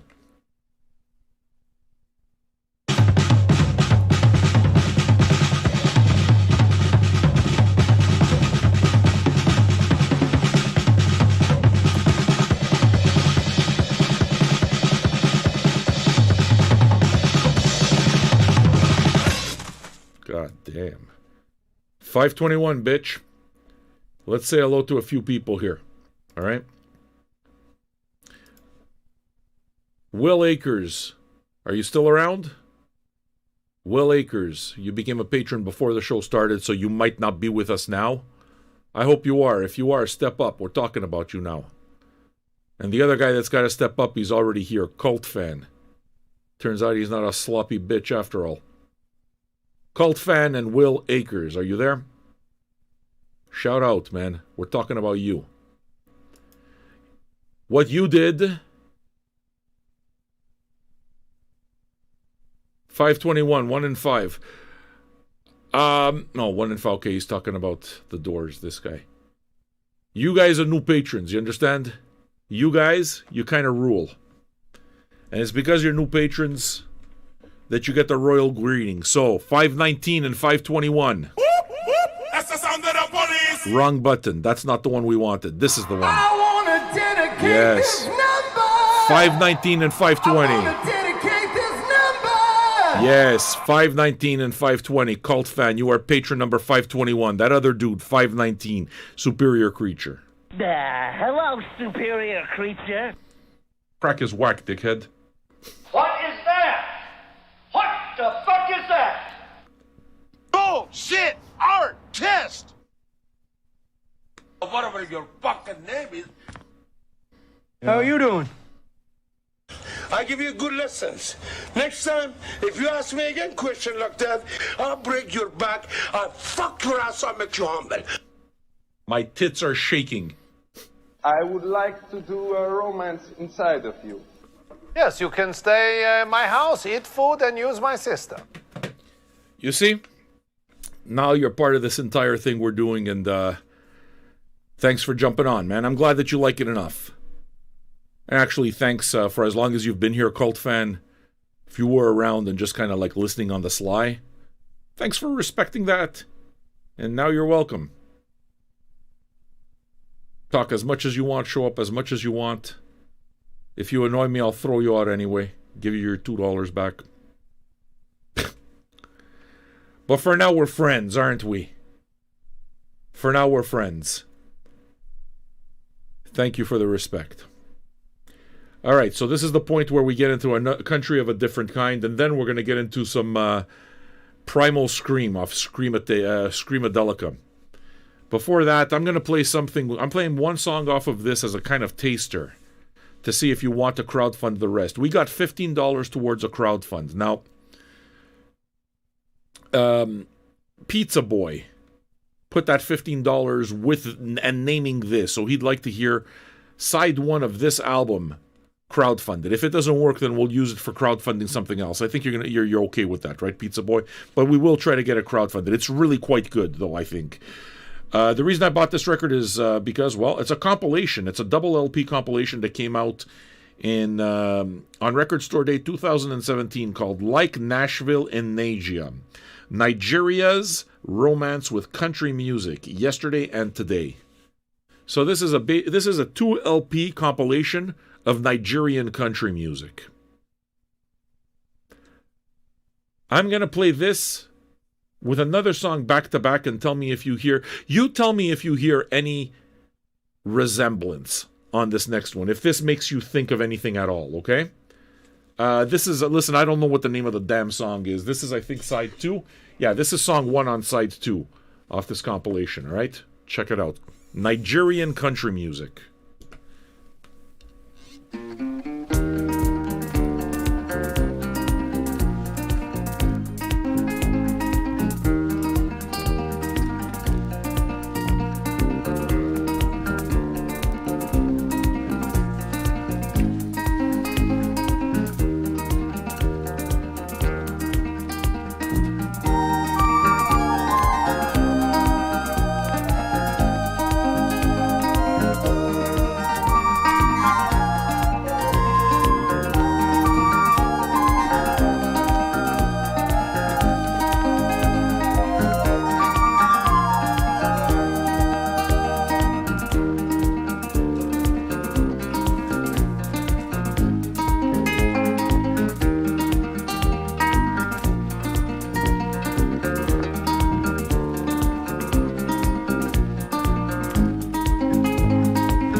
If you want to crowdfund the rest of that, we're 35 short.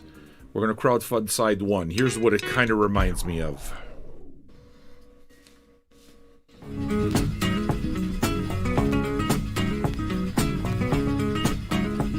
Jolene, Jolene, Jolene, Jolene, I'm begging of you, please don't take my man. Jolene, Jolene, Jolene, Jolene, please don't take him just because you can. Your beauty is beyond compare, with flaming locks of auburn hair, with ivory skin and eyes of emerald green. Your smile is like a breath of spring, your voice is soft like summer rain, and I cannot compete with you, Cuckoo-tee. talks about you in his sleep, and there's nothing I can do to keep from crying when he calls your name, Jolene.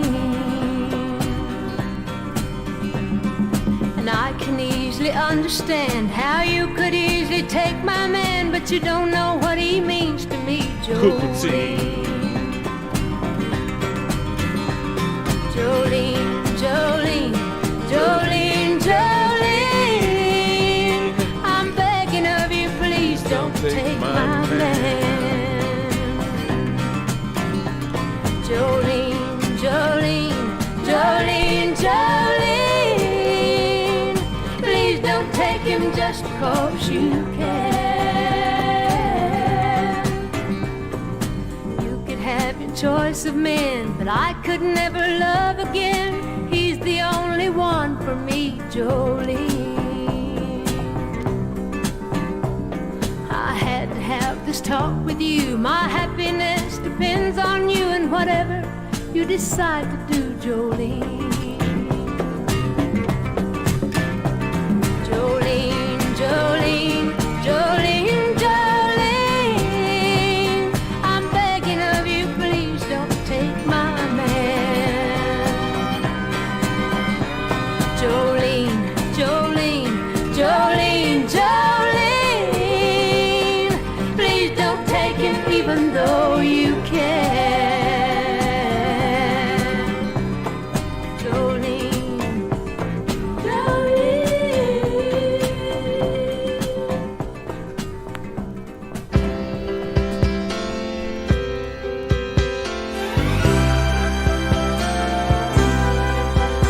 I've been walking these streets so long, singing the same old song.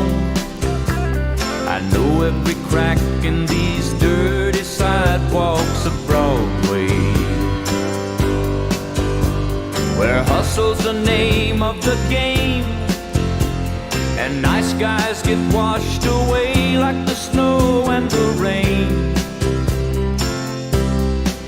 There's been a load of compromising on the road to my horizon, but I'm gonna be where the lights are shining on me,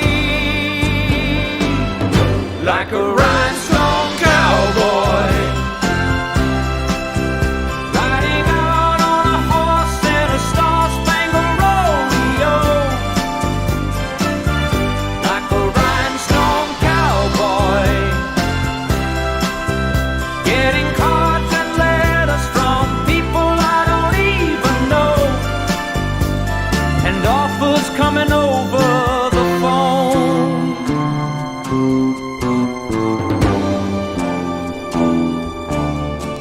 Well, I really don't mind the rain, and the smile can hide all the pain, but you're down when you're riding the train that's taking the long way. And I dream of the things I'll do with a subway token and a dollar tucked inside my shoe. There'll be a load of compromising on the road to my horizon, but I'm gonna be where the lights are shining on me, like a rhinestone cowboy, riding out on a horse in a Star-Spangled Rodeo! I'm a Star-Spangled Cowboy! Getting cards and letters from people I don't even know, and offers coming over the phone. like a Rhinestone Cowboy, riding out on a horse in a Star-Spangled Rodeo, like a rhinestone cowboy, getting cards and letters from people I don't even know, and Jennifer's coming over the phone! Sam, shut the fuck up. Oh my fucking God, you have no idea how much I love Glenn Campbell. One of my big wants. This album, I fucking love this album. This song makes me fucking cry. I love Glenn Campbell. I fucking love Glenn Campbell. I don't know if you saw the movie about his life. The guy like had Alzheimer's or something. I forgot what it was. Dementia maybe. But they had him out on the road type of thing, and he's dead now. He passed away. But during the time that he had like dementia kind of thing, and he didn't recognize the people around him. And they tried to kind of like get him to do that last tour, and it was a massive challenge because just, you know, the guy's sick. But he came off as so disarming. And the songs disarm me. The songs fucking disarm me. The songs, they really disarm me. I'm going to play you my favorite song off this record after, Country Boy. And if you hear the lyrics, you'll see why. It's just there's a massive humility to like his songs are fucking massive. They're just so catchy and beautiful. But yeah. He's my fucking hero. He's my hero. This guy, Glenn Campbell, man. This record, Rhinestone Cowboy, necessary. See, Drive By Trucker, dude, Wichita Lineman is the one I'm looking for. I don't need a million Glenn Campbell records, but I do need one more Glenn Campbell record, badly, and I look for it every fucking week. Wichita Lineman. That's exactly the one. You got Rhinestone Cowboy, you got Wichita Lineman. Yeah, he was on Starday for a short while. Dude, man, listen, you're the guy, you're my Nashville connection. You come across Starday, you know I'm a fan. I love that shit. All of it. All right. I am going to go back to Glenn Campbell first. I'm going to get to a request here. We're going to do some Chris Isaak. And it actually, honestly, it's got to be said that it fits the mood perfectly because the last couple of songs, it's all that whole kind of like country vibe that's really cool. And I mean, if Chris Isaak isn't a gay icon, he should be. Because he kind of fucking rules. And I need more Chris Isaak records. I got this one, though. What's this one called? Heart-Shaped World. Oh, this is the one that Nelson wants as badly as he's got everything but Heart-Shaped World. Nelson's fucking dying to find this record. I like found it just hanging out kind of thing. I'm happy I have it. I mean, yeah. I need the other ones though. Big respect for Chris Isaak. Here's the big one. Let's listen together. It's going to be a rough cue. Didn't have time to cue it because I was busy singing.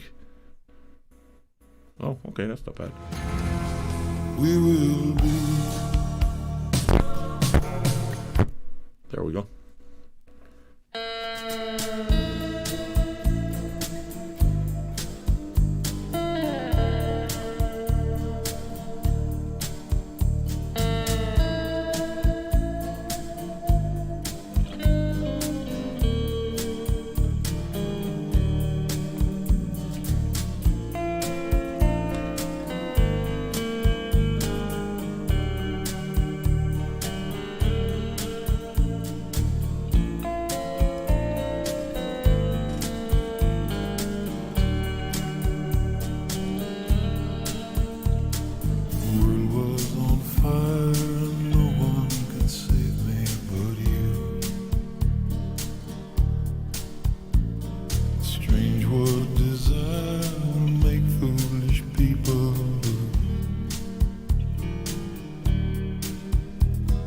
I never dreamed that I'd meet somebody like you,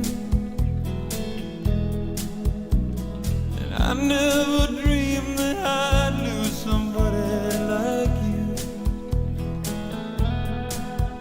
No, I don't wanna fall in love. No, I don't wanna fall in love.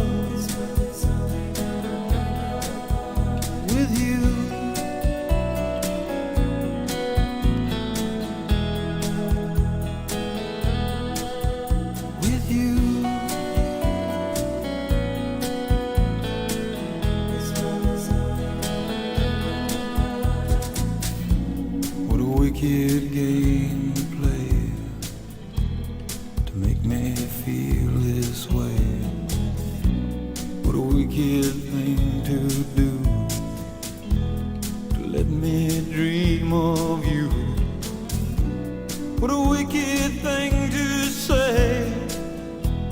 You never felt this way. What a wicked thing to do, to make me dream of you. And I don't wanna fall in love. No, I don't wanna fall in love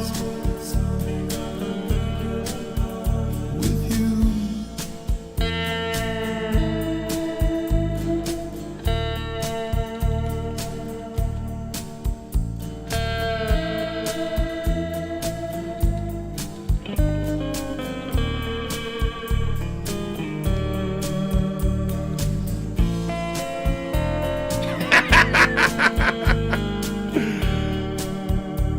The Little Pink Canoe.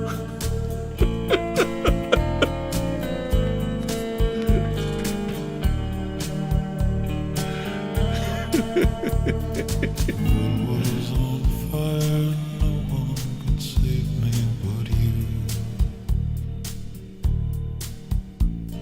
Strange what desire will make foolish people do. I never dreamed that I'd love somebody like you.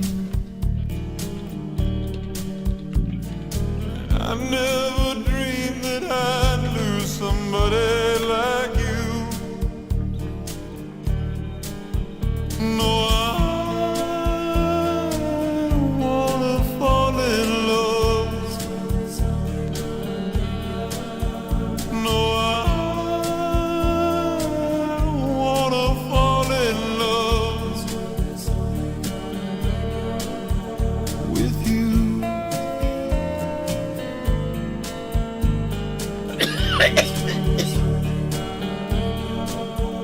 With you.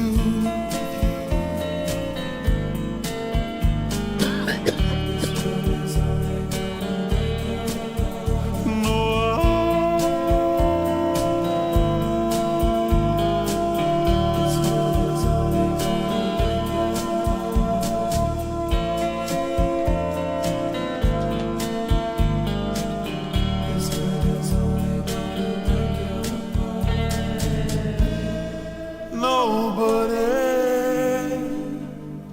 loves no one.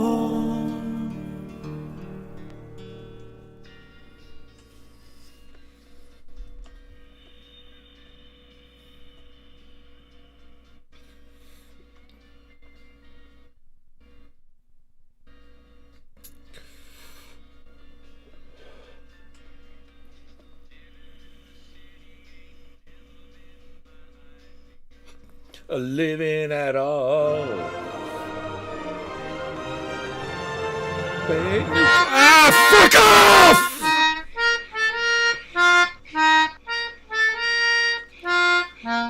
Fuck you! I was all happy.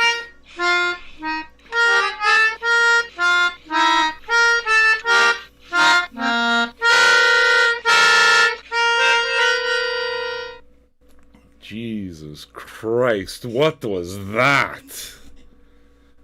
I fucking suck balls, fuck. Oh my fucking god, why am I so stupid? Oh.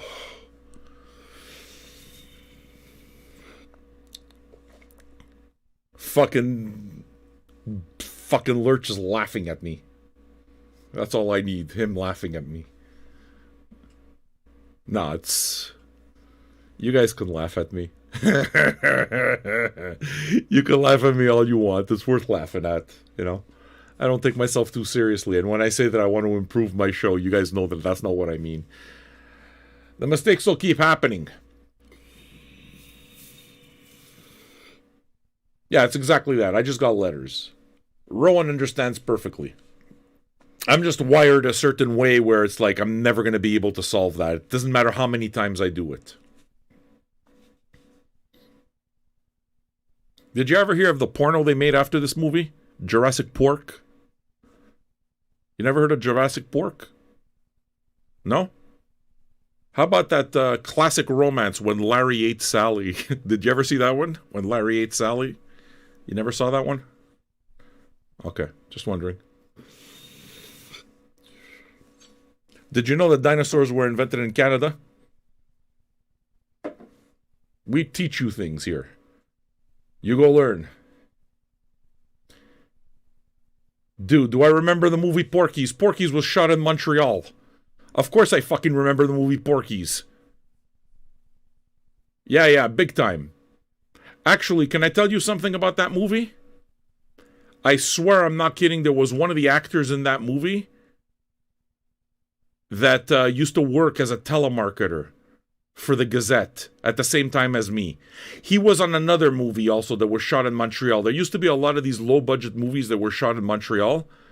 And this one was shot at La Ronde, which is basically our Six Flags. Before it actually, I think, got bought out by Six Flags. It's out on the same island, St. Helens Island, that Expo 67 happened. And yeah, he was in these movies and working with me. Telemarketing. Was telling me how it's like he was living high off the hog at the time, you know? It's like, fuck, they paid me $10,000 for these roles. He didn't have big roles. He had small roles, but he remember thinking that, fuck, $10,000.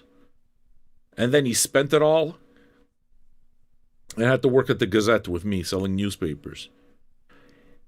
Hi, how you doing? It's Sam from the Gazette. Do you receive the Gazette at your home right now? Actually, here, because we lived in a lot of French places, like there's a lot of French people here, what we needed to do is make sure that we treat everybody the same thing, and you had to be able to have the pitch in French, and I had the pitch in French. That was never the problem. But French people don't read the Gazette. But you had to give it, so it's like me there, I just wanted to get the sales as fast as possible, so I used to try to get the words out as quick as possible, depending on an answer. Then right away I'd fucking just hang up on them and move on to the next call, because the idea was to make as many calls as possible so that you could make as many sales as I could so that I could get my commission. So right away it's like, hi, this is Sam from the Gazette. Do you speak English? If they say no, boom, I hung up. Je m'excuse, bonsoir. That's it. Like that, you don't have to get into the conversation.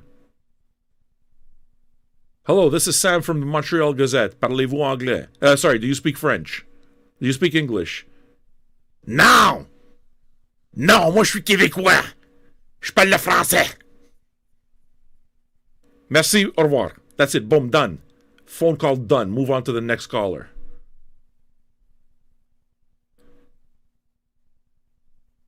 Hi, can I speak to Shlomo Leibovitz? Yeah, hi, it's me. Hi, Shlomo. This is this is Sam from the Gazette. I noticed that you canceled your Gazette a couple of weeks ago because you went on holidays. I hope you had a good time. Yeah, I'm back. Everything's good. You're back. You're settled. Yeah, okay, look, I can have your paper there for you tomorrow morning. Is that good? Okay. Your address, yeah? It's 5929 Arlington Street in Côte Saint-Luc, postal code H9K4L6, yeah? Okay, I'll have the paper there for you on Monday. Boom. Mark down a fucking sale. Move on to the next call. I was a fucking genius at it. Nobody could sell a newspaper like me. Because what I did is I learned how to fucking boil the I've said the shtick so many times that I boiled it down to the most essential. I had it down to the second. I'm not kidding. I boiled down the shtick so much that I was the fucking model of efficiency. Why would I work that hard? Because it's in my nature to work hard, and I've always been that way, number one. And number two, because all of that shit was commission-based. So I always had to make sure that I got paid, so I worked hard for it. I used to work through my breaks. People thought I was fucking crazy. Dude, take a fucking break. You haven't gotten off the phone. Nah, dude. I gotta make my fucking sales. I'd work through the fucking break. Drive, baby. Drive. All right, new people. Where are you? There were all these new people. Cult fan's not a new guy. Now he's part of the furniture. We made a space on the couch over here, Cult fan.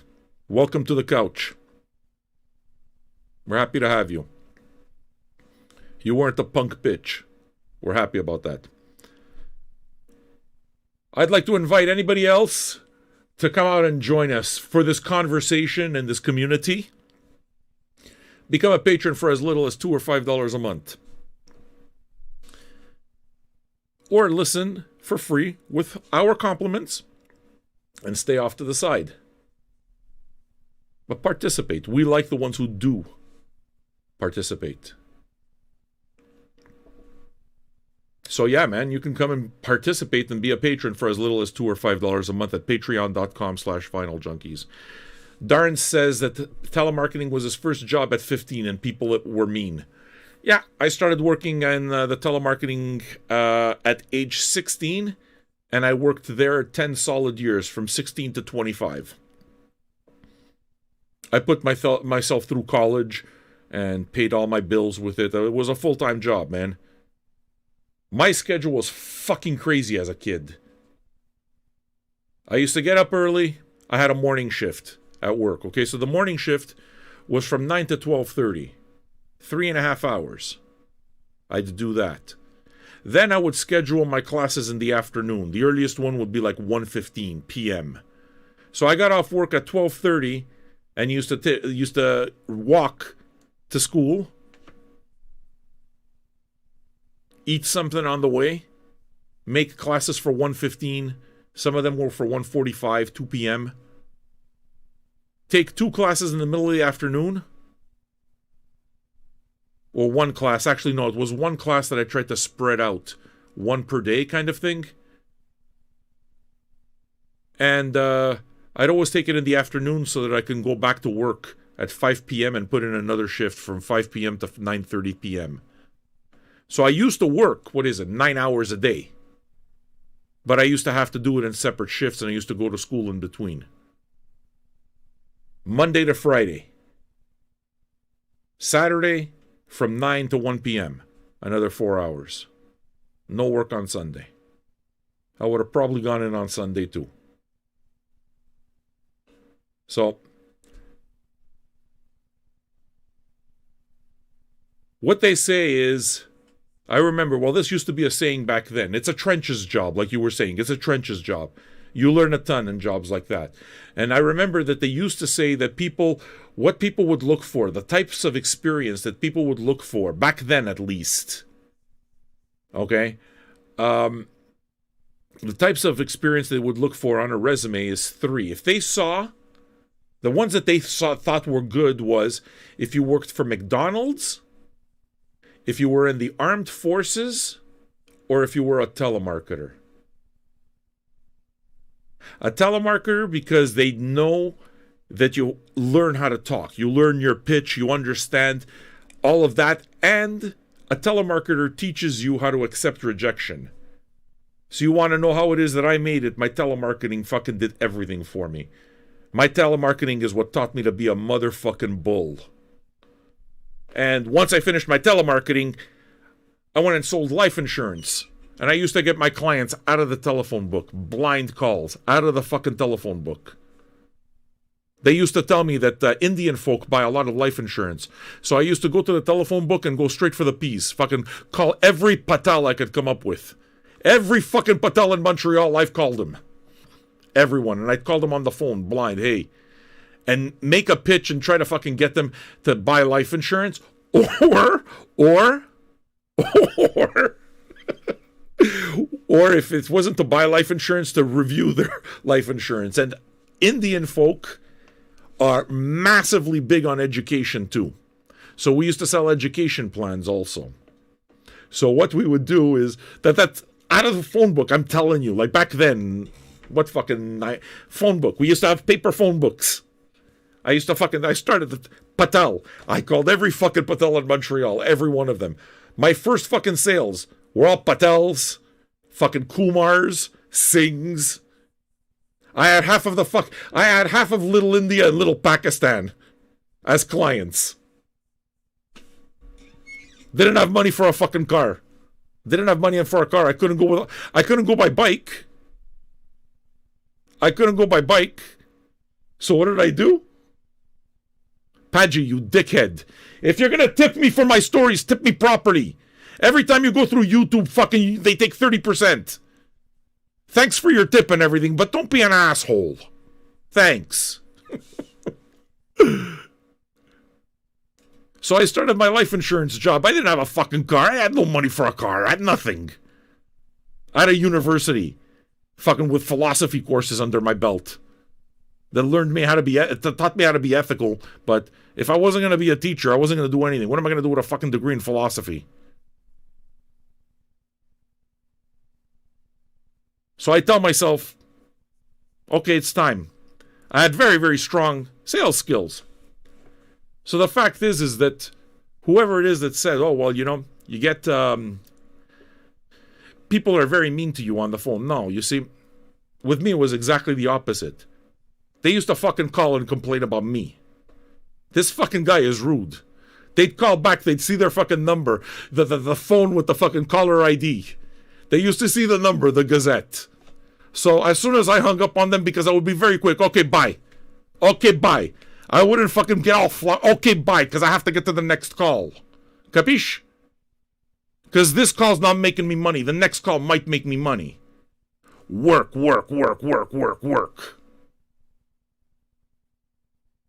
So they used to fucking come back. And it's like, this fucking motherfucker from the Gazette just hung up on me.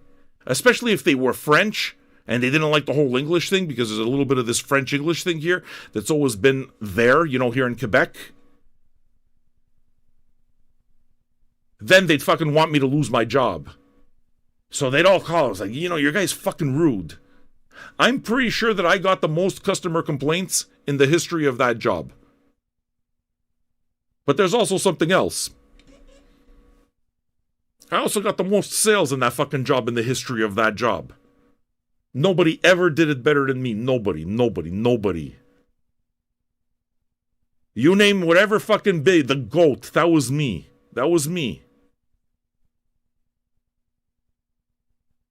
So whatever complaints, they didn't give a single fuck. They never suspended me for nothing. You know why?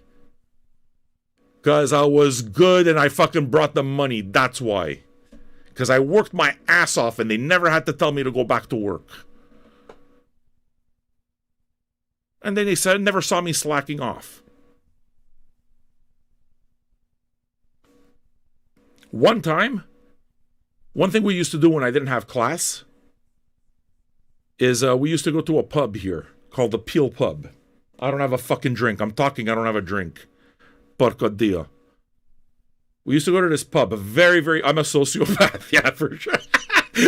I am a sociopath. So we used to have this pub called the Peel Pub, okay? And the Peel Pub, here we got a bunch of universities, but the two English universities are really they're in the downtown core and they're very close to each other. They're within a half-hour walk of each other, the main campuses. Okay? So, we had a lot of students.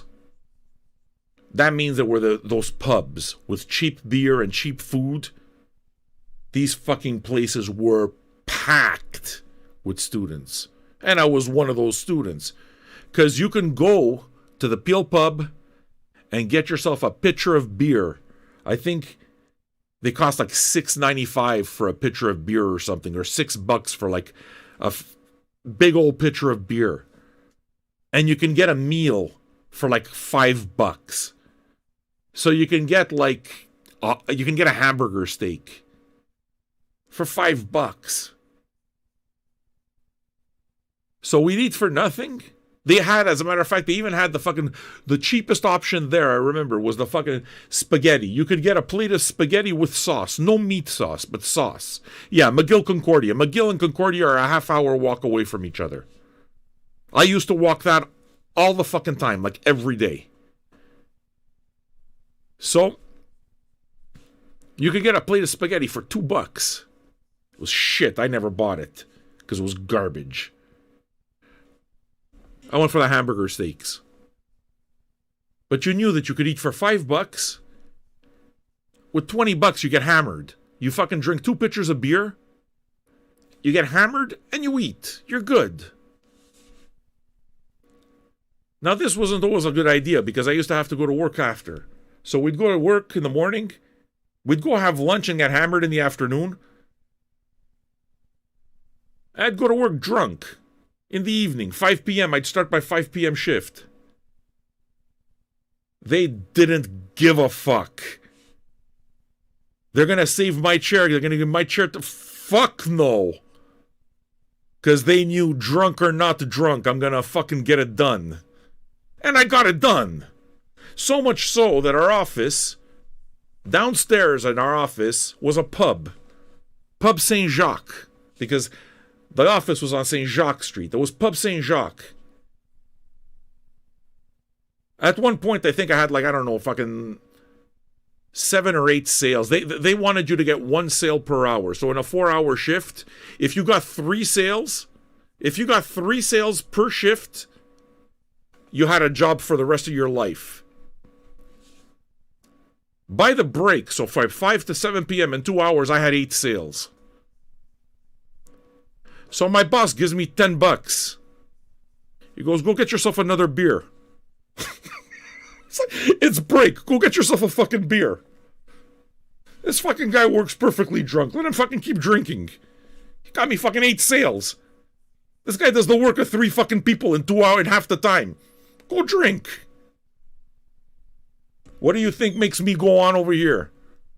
What, you think I don't know it's already 11 o'clock? I'm going to get to all of your songs. Because I got work ethic. Because I got fucking work ethic. Because I'm not scared to get my hands dirty. Because I'm not scared to tell people and have to fucking work for $2 a month for patrons. I'm not ashamed of it. People who think that that's begging can eat a dick. They don't understand what hustle is. They don't. They don't. And anybody with any type of success that they actually earned has eaten shit in their life. There's no other way. So, if it's the type of person saying, hey, look at you, you're fucking groveling, that person's a fucking asshole. And that person will never do what you do, ever. And they'll never accomplish anything. Or simply they're saying that because they're jealous. Because you're doing what they can't do. But I'm sorry. You gotta get your hands dirty. You gotta eat shit to get to where you have to go. You have to. You're gonna come across a lot of people who what? You're begging. You're begging. Look at you, this guy begging for $2. Motherfucker, no. What you gotta do is you gotta look at the other side of the coin. It means that I am humble enough and I am hardworking enough and I stick to my basics and my morals and my principles so much that I do not think it is beneath me to try to get a new patron for $2 a month or $5 a month. That's not something that you should laugh at. That's something that you should respect. There's a humility to that. And that's why I do it. Because there's a humility to doing... Mother Teresa used to wash the feet of lepers. There's a humility. There's it keeps you grounded as a human being to do dirty work. So, somebody's going to come out and tell me that I'm a fucking beggar because I'm looking for patrons at $2 or $5 a month so I can support my dream? Get the fuck out of here. I made a fucking life insurance business for myself and became a financial advisor, calling the fucking Patels from a telephone book, blind. So, respect my motherfucking hustle. I'm telling you, man, you don't want to bet against me. It's just, if I say I'm going to do something, I'm going to do something. And we're not done here. We're not fucking done here. I'm going to change this industry. I'm going to change how music is listened to. I'm going to change the culture of how music is sold and music media. We're doing it right now. We are changing the motherfucking game. And maybe you guys can't see the 25 or 50 or 100 steps ahead that is necessary in order to see what I'm up to. But just know that I've been doing this for 10 years. This year, 2021, this is the 10th year anniversary of Vinyl Junkies. We don't have any merch or anything because it's like my merch shop isn't working. Nothing's working really. Okay? But it's our 10th year anniversary. I started this shit in 2011. Here we are. September 1st, 2011 is when Vinyl Junkies started. So on September 1st, it will officially be our 10-year anniversary.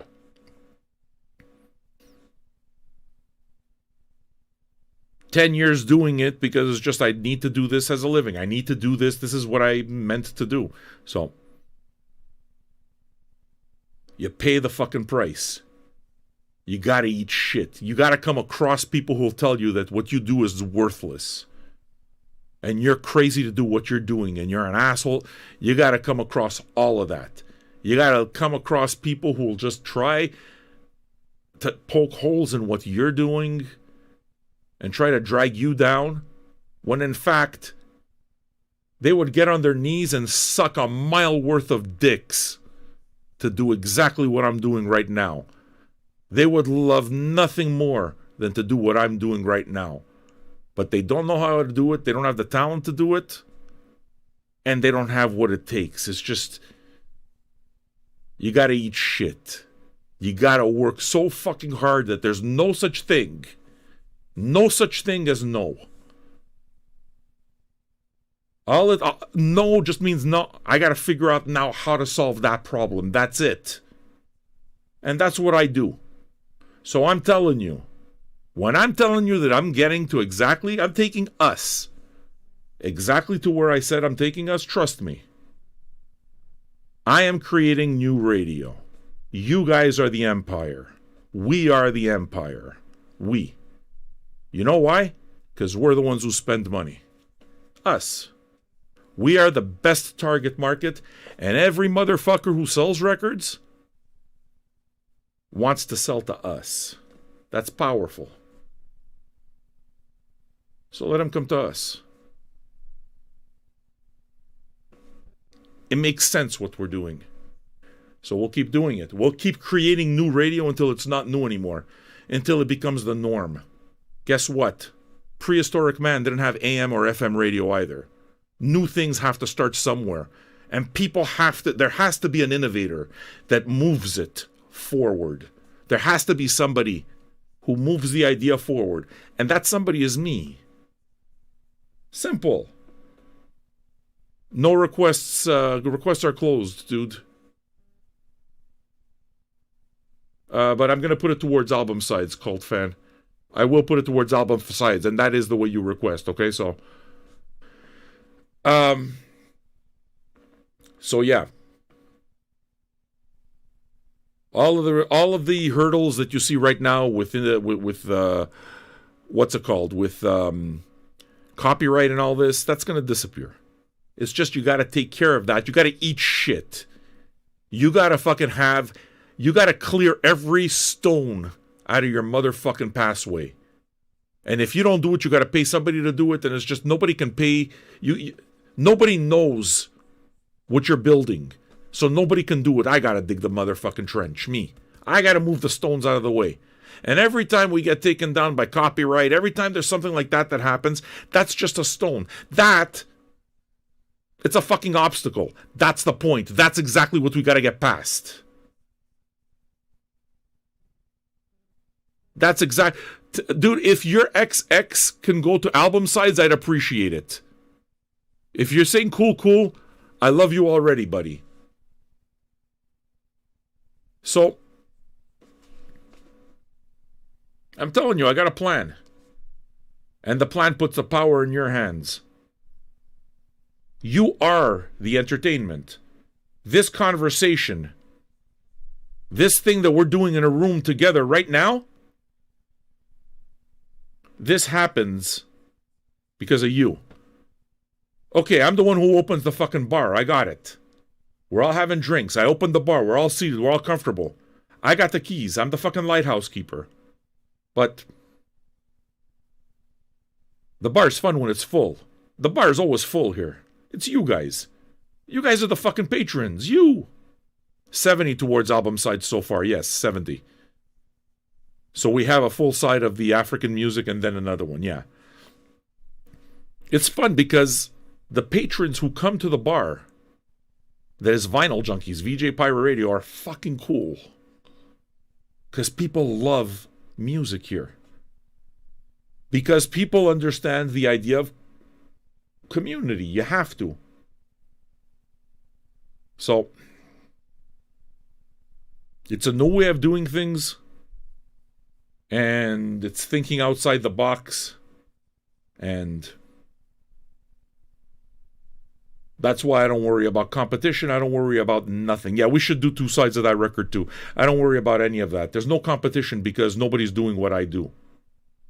I'm creating something. I don't need to be the next Fantoma. I don't want to be the next Fantoma.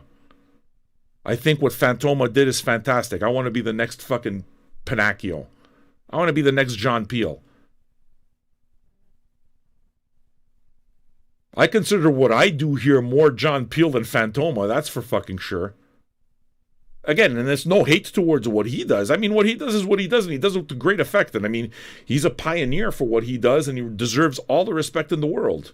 But what I do is not the same thing. Just because what? Why I'm on YouTube too? Nah. What I'm trying to do is bring back radio. I'm trying to take the new tools and apply the radio format to it. Apply that old radio promo format to it. The best way to sell a record is make someone hear it and talk about it. The internet didn't exist then, so we couldn't talk. You couldn't talk back. We couldn't talk to each other. So what we have right now is better than FM radio. It's better than AM radio. And if the labels work with us and the artists work with us, what we could do is we could take the links and we could go visit their links directly, so we can cut out every middleman. So the artists and the labels make more that way.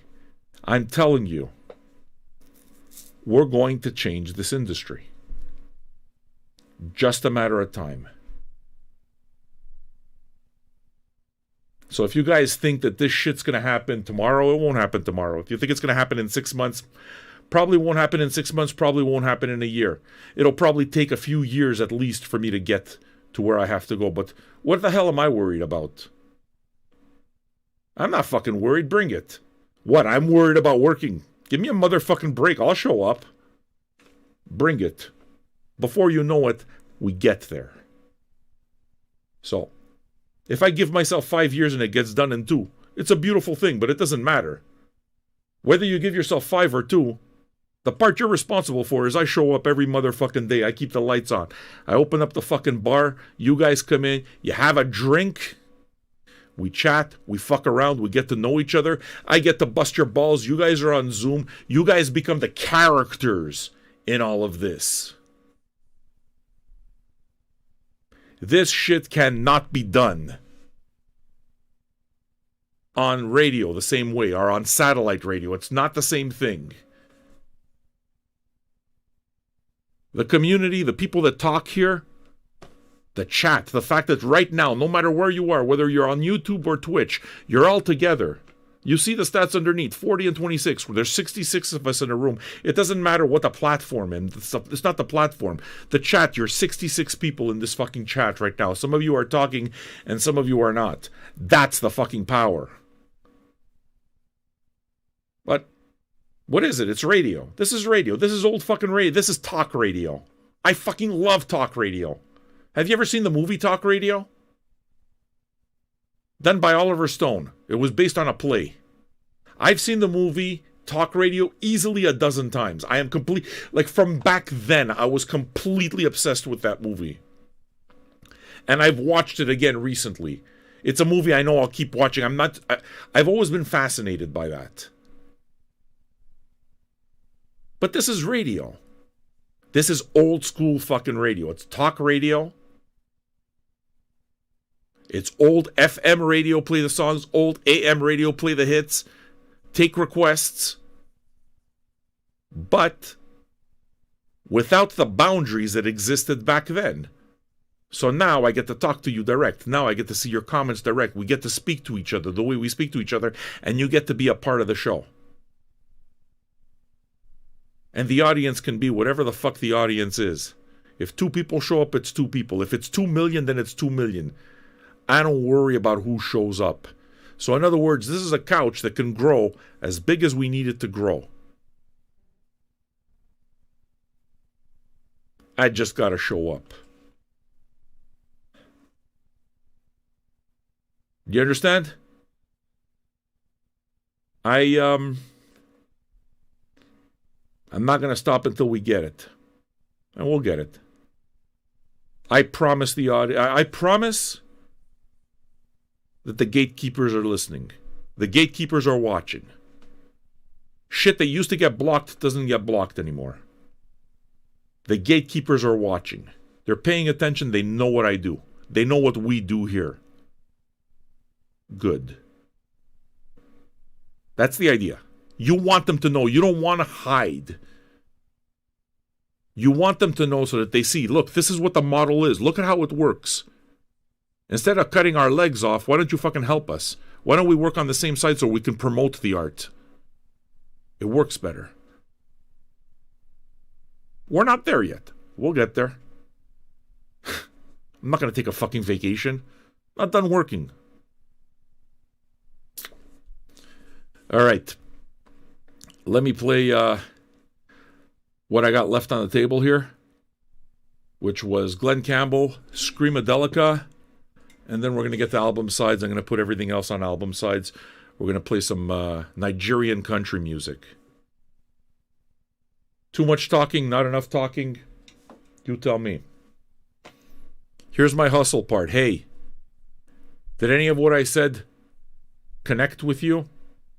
If any of what I said connected with you, then I invite you to join us in this movement by becoming a patron for as little as $2 or $5 a month. Patreon.com/VinylJunkies is where you can become a patron for as little as $2 or $5 a month.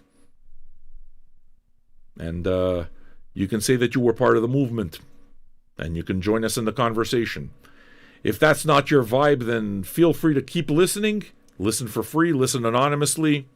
If you wish to join the conversation and actually be a part of what we do, which naturally gives you the ability to celebrate the milestones because you're part of the milestones, then come and do it. Patreon.com/VinylJunkies. Next song is being sung by this was the height of Glenn Campbell's career. He was on top of the fucking world. So the humility of the lyrics is what makes this song my favorite Glenn Campbell song. And then we're going to listen to Screamadelica because it's been on the deck since forever, and then some Nigerian funk. I'm going to pour myself another drink and hang out with y'all. All right? Maaf.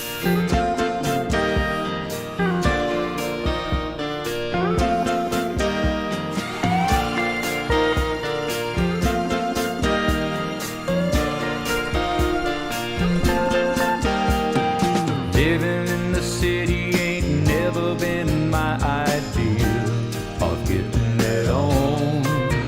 But the job demands that you make new plans before your big chance is gone. You get a house in the hills, you're paying everyone's bills, and they tell you that you're gonna go far. But in the back of my mind, I hear it time after time. Is that who you really are?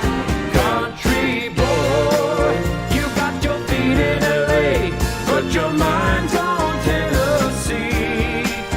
Looking back, I can remember the time when I sang my songs for free. Country boy, you got your feet in LA. Take a look at everything you own. But now and then my heart keeps going home.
do.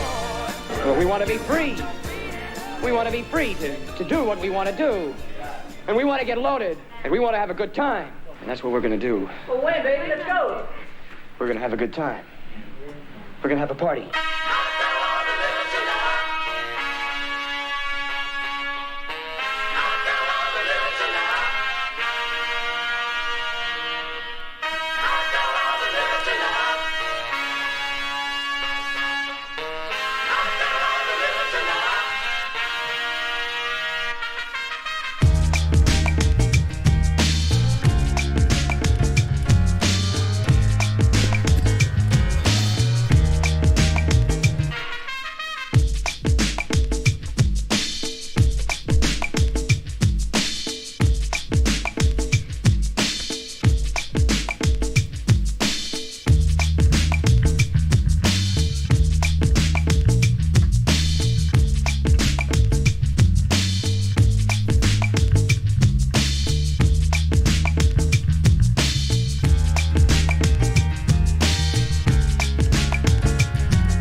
Just what is it that you want to do? I'm gonna get deep down, I said. I'm gonna get deep down. Woo, hey!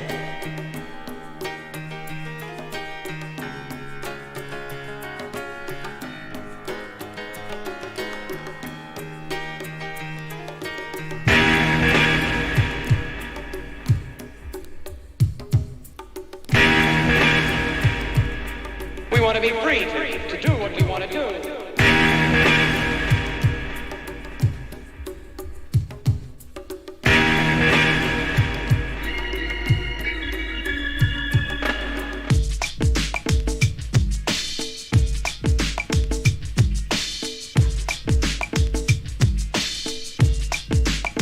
Well, wait, baby, let's go.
Just what is it that you want to do?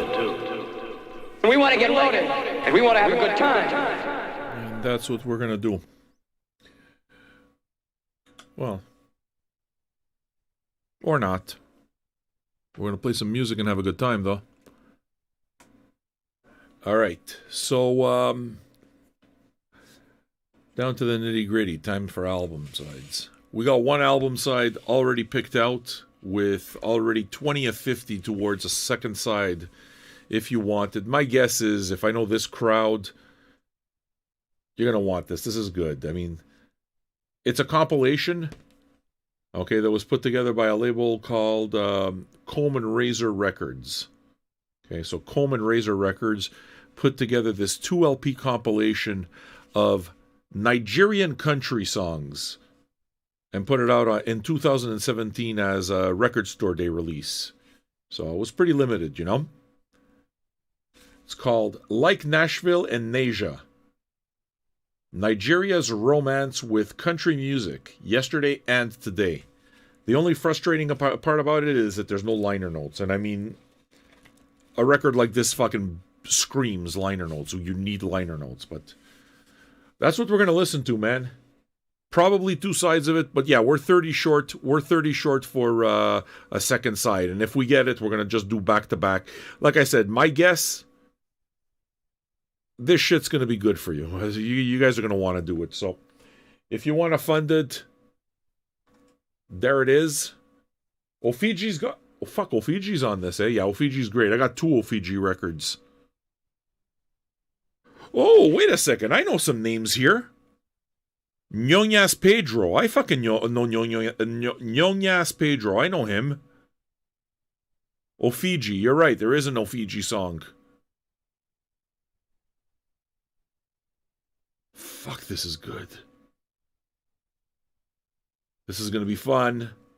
All right. Let's listen to some Nigerian country music. You gotta love this fucking channel. You're gonna love this fucking channel, man. The shit that we play. Yeah, I put everything. I added everything there. All right. This is side 1 of the compilation. We got 4 sides if you wanted to do it, but let's get the second side done first, okay? And just so we can keep it back to back, what it is that I'm doing. You sent this record? What did you send this? Oh, you cocksucker! You're the one who sent this fucking record!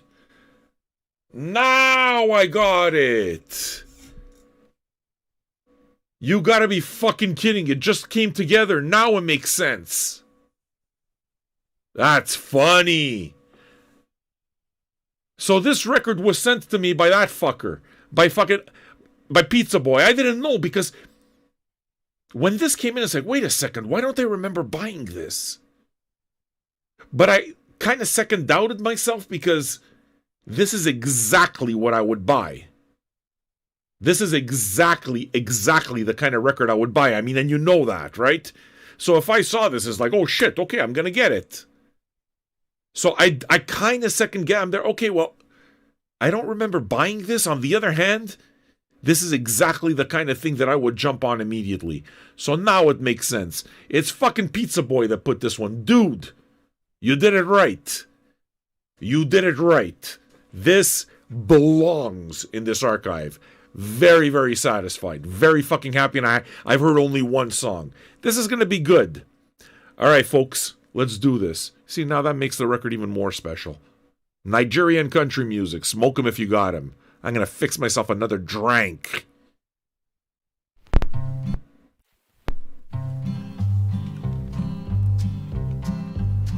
I sow the seeds of my love.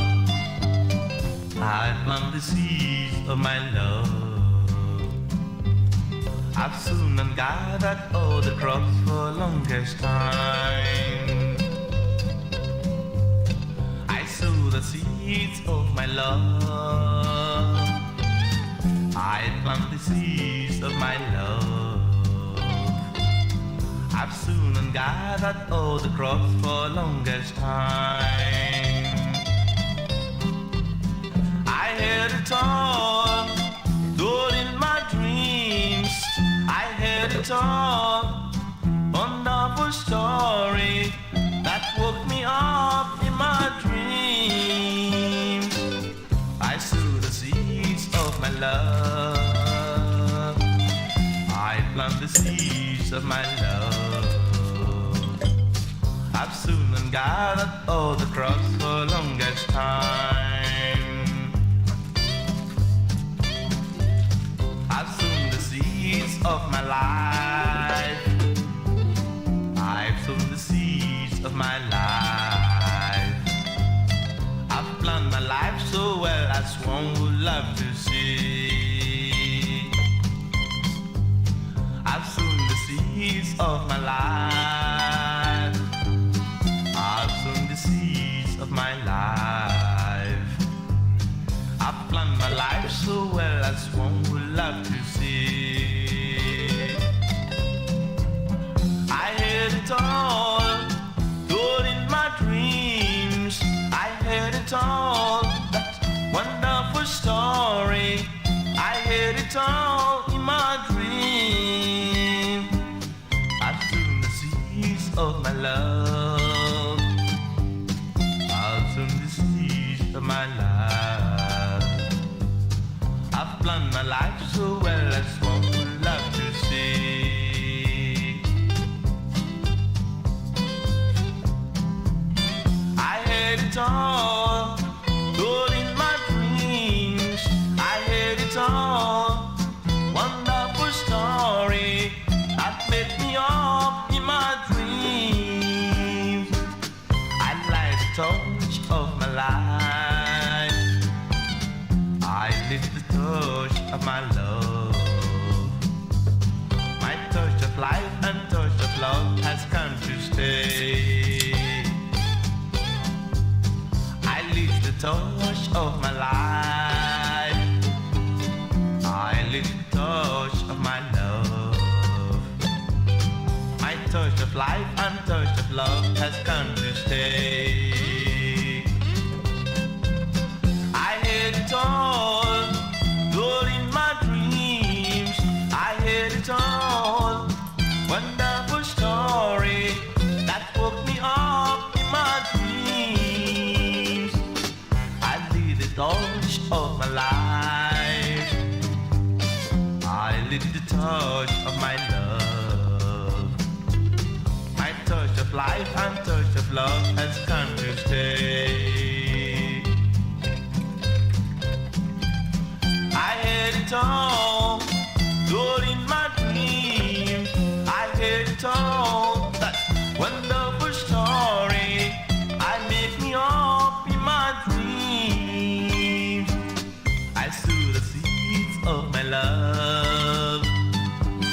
I sow the seeds of my life. My touch of love and touch of life has come to stay.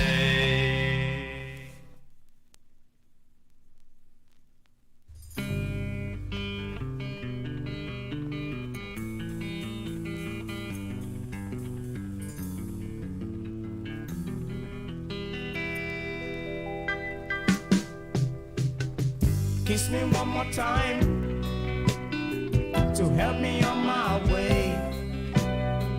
Sing me one more line and I'll sing the song each day. Whisper in my ear once more before I go. A melody so clear just to warm me on the road. It grows cold as I drive into each town, and all that concert fever turns me upside down. The only way to pass the time of day is to sing the song you sang, to feel the time that I'm away. The young miner in the Black Hills,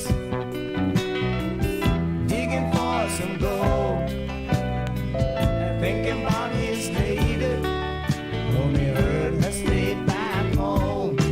And like a boxer in a fight,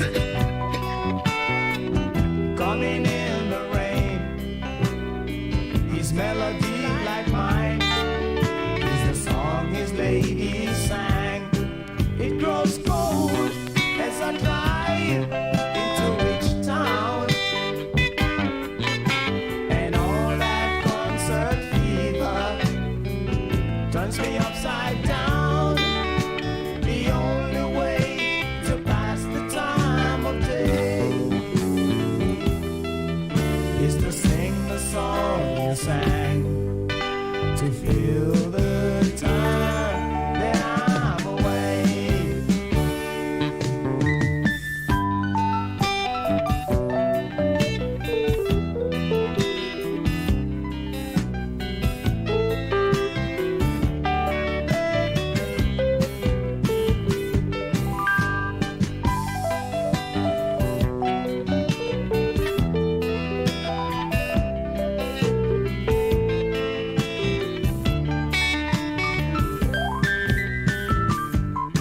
And I know as I drive into rich town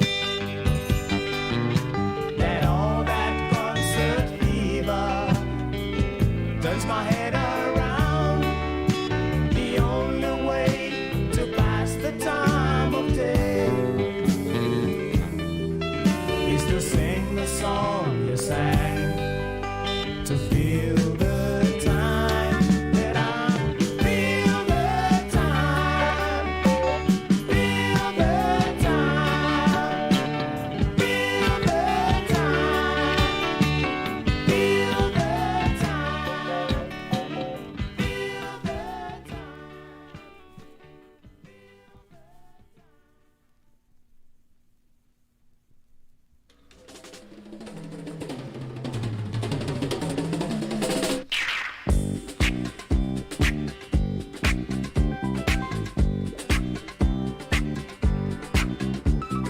Get out, slave drivers, get out. Get out, we're coming home tonight. Get out, you slave drivers, get out. Get out and go back to your home. We don't want you anymore, and we don't want no special deal. You may believe me or doubt me, you will perish in your sins. We're coming home tonight. Get out, slave drivers, get out. Get out, we're coming home tonight. Get out, you slave drivers, get out. Get up and go back to your home.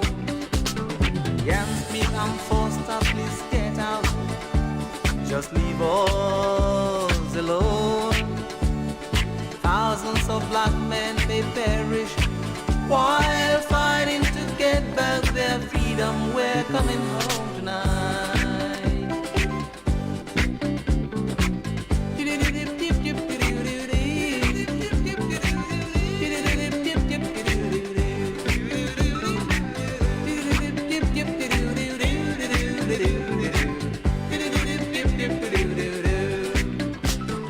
We don't want you anymore, and we don't want no special deal. Thousands of black men may perish while fighting to get back their freedom. We're coming home tonight. Get out, slave rebels, get out. Get out, we're coming home tonight. Get out, you slave rebels, get out. Get out and go back to your home. Mozambique, Angola have made it. Zimbabwe is free. I'm sure Namibia will make it to the last drop of blood of the black man. We're coming home tonight. We're coming home tonight. We're coming home tonight.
so dofa no brutudu obadi nyolle no odidio in chechele lead in a lola denini marteli din a lola denina bunti waso batala sensen obadi lontazo mangule to saligan awali enjo chimine sa uchin nambiaria uya uchin nambiare makubelum akune enjo chimine sa uchin nambiaria uya uchin nambiare ma usontoro lidina lola denini marteli dina lola denina kunte waso dofano brutudu obadi nyolle no odidio in chechele lidina lola denini marteli dina lola denina kunte waso patala sensen obadi lontazo mangule to saligan nipopura yenja uchimini sa uchina nambiaria oya pu uchina nambiaria parwat uzama yenja uchimini sa uchina nambiaria oya pu uchina nambiaria ma utiruzu lidina lola denini marteli dina lola denina kunte waso dofano brutudu obadi nyolle no odidio in chechele lidina lola denini marteli dina lola denina kunte waso patala sensen obadi lontazo mangule to saligan lidina lola denini marteli dina lola denina kunte waso dofano brutudu obadi nyolle no odidio in chechele lidina lola denini marteli dina lola denina kunte waso patala sensen obadi lontazo mangule to saligan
on. Please, please, make up your mind. And let's get a move on, my darling, do. Yeah, I love you.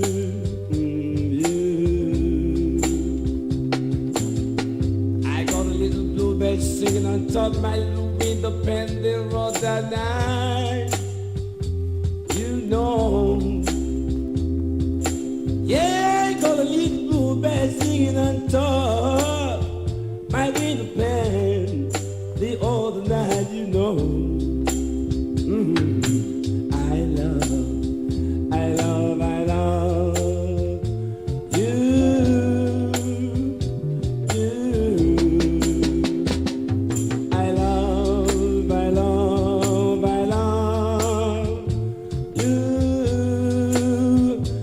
You're mine.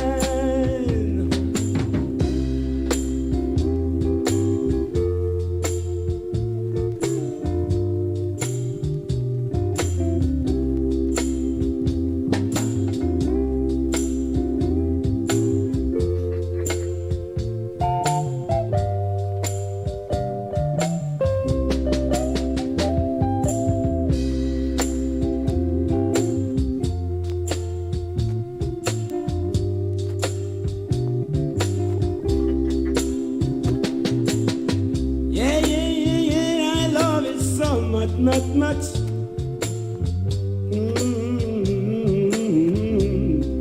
I said, please make up your mind, Joe. And let's get a move on. You know, I don't want to leave you behind. So you gotta come back with me. We're all going back home. I remember last time I drove up the road. Well, this time we're moving free, just like a free man.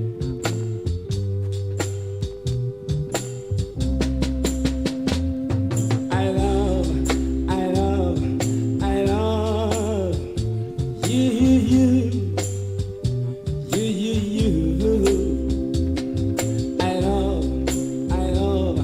I love you, mine. Good Lord, Kenneth. You're welcome. Sit down. What would you like to have, Jack? Hello, darling. Look at the brain coming in, too. Oh, Charlie there. You're wonderful. Jimmy. All the men are free in the world. I love you. What? Simeon coming in too?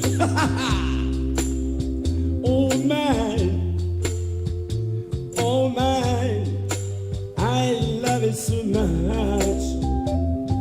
I love you.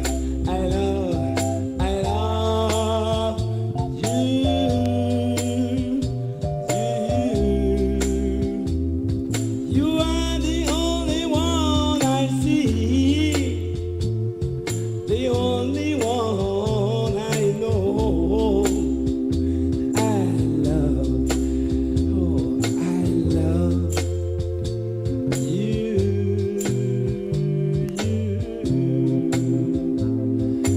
Yeah, I'm madly in love with someone you, my better say you're gonna go with me. I love you.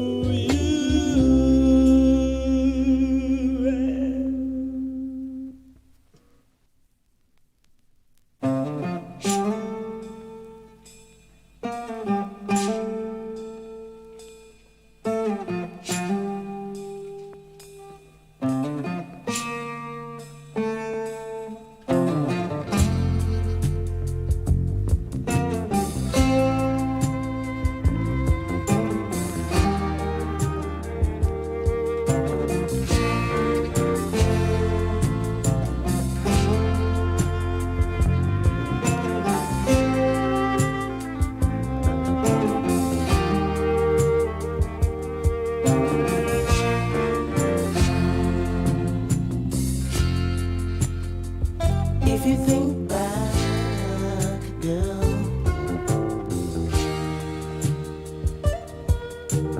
you think of me when you come back. The love you will left behind is still waiting for you. When you turn back from me, I understand. But when you call me again, as you always call me before,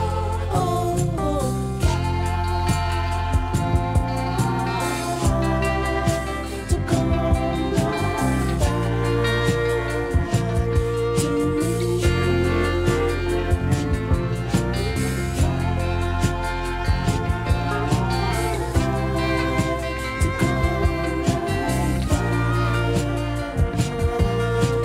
You can make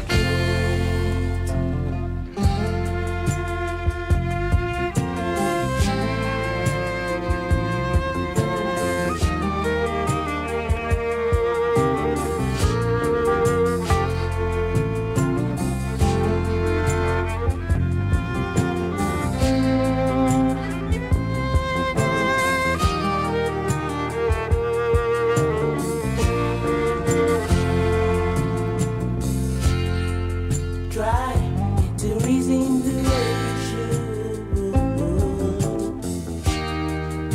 the way you should, that I know those accusations, hey, hey, hey, were the reasons why you got out of my life. When you come back,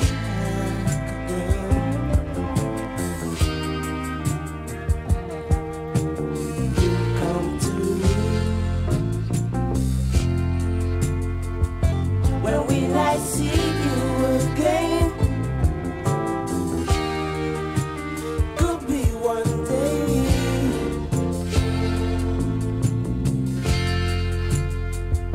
When will I see you again? I said could be one day. Hey, I'm waiting, waiting for you. The love you will left behind is still waiting for you.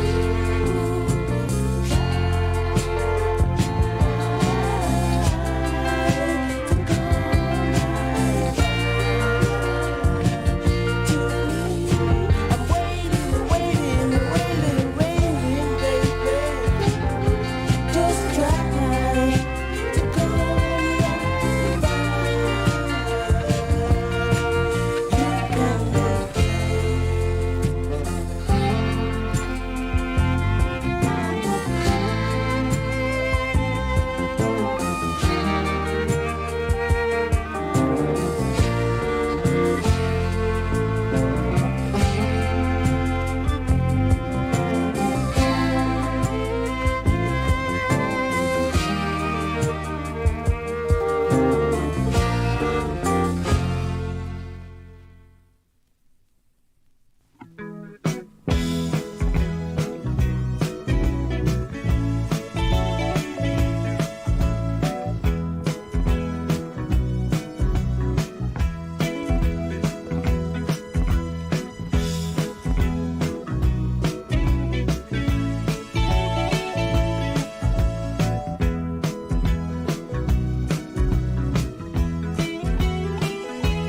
never be in a hurry anytime.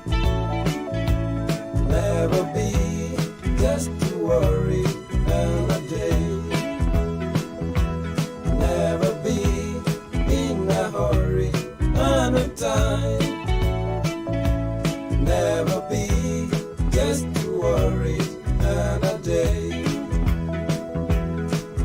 Never be too worried when things are wrong with you. Never be in a hurry to get it right. Just take it so easy, never you force it into right.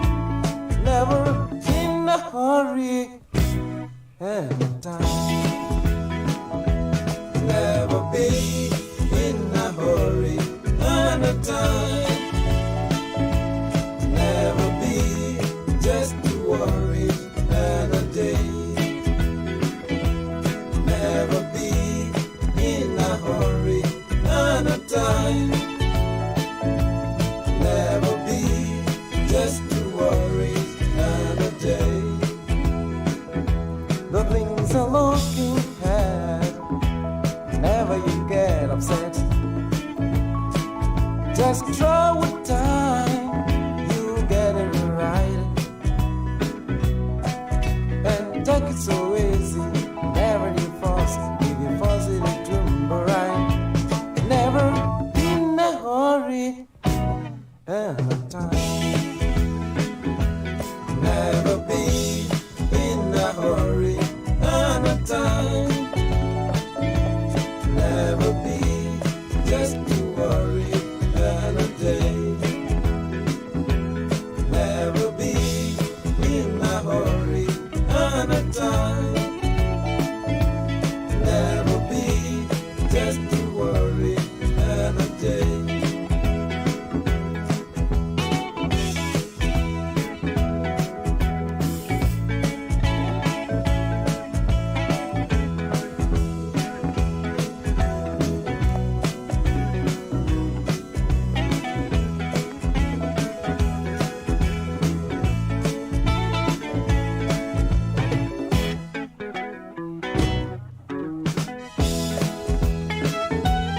Never be in a hurry anytime. Never be just too worried any day. Never be in a hurry anytime. Never be just too worried any day. The things are looking bad. Whenever you get upset,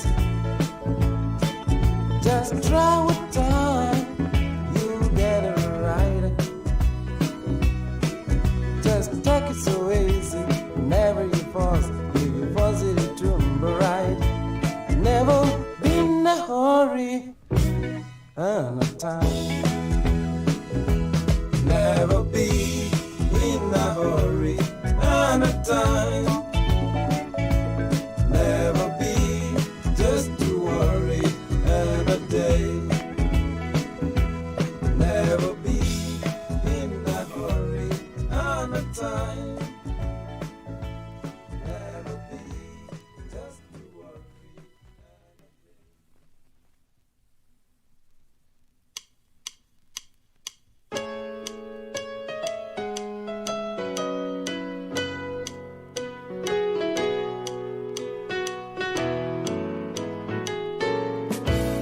Oh, lucky I am to be a hillbilly man. Country high be for rock highway nor sing. Good poor man gathering some fans where rock and roll is what people dance. I don't know how you feel to hear me sing. Not hip hop or jazz, reggae or blues, but he'll be hilly song.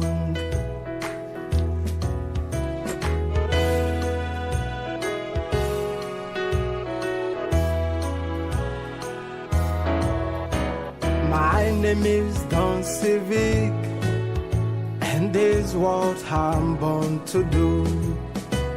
To be here a country boy, here Billy Man, bringing music back to his reading. Good old days to come back again, bringing music back to his reading. Good old days to come back again.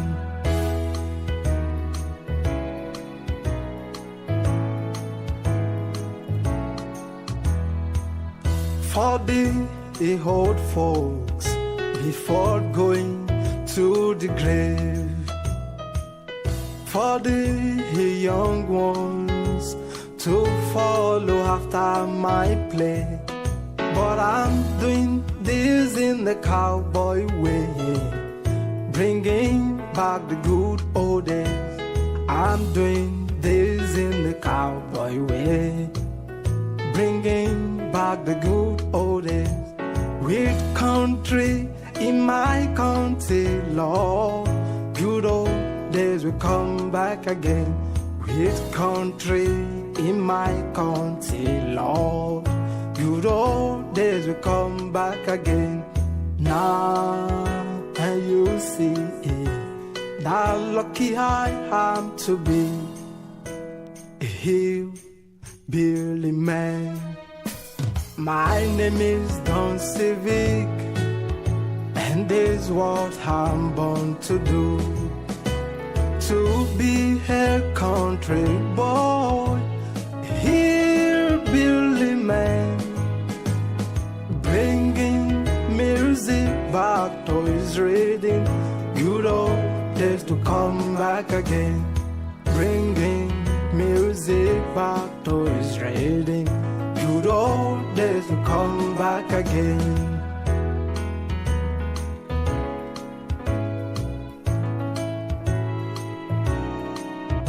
But we are doing this in the cowboy way, bringing back the good old days. We are doing this in the cowboy way, bringing back the good old days.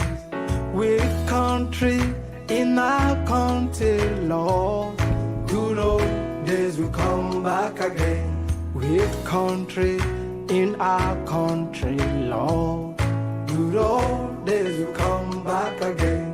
There must be a change. God bless you, God bless Africans, and God bless the world. Thank you.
If you have a girlfriend in this town and you have no money to squander, don't deceive yourself that she loves you, 'cause they don't love in this town anymore.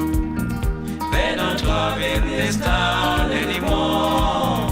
They don't love in this town anymore. They don't love in this town anymore. They don't love in this town anymore.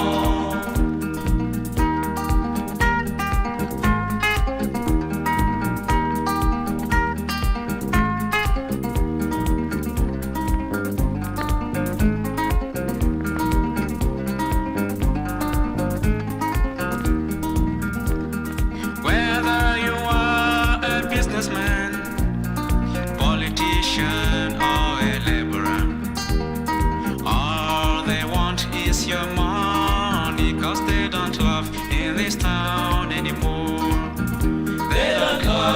this town anymore. They don't love in this town anymore.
Girl, I really need to talk to you.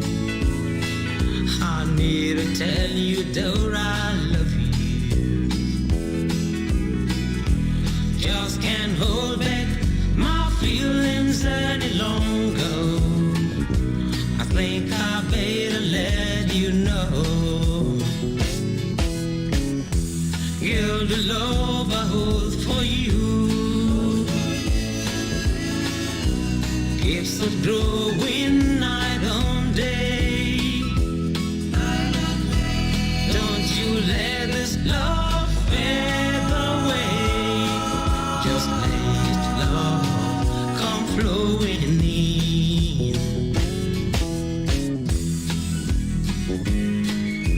Sometimes, someday it never comes. Sometimes, someday it's really hard. I wish that we could fall in love right tonight. Open up the door to your heart, 'cause I'm so in love.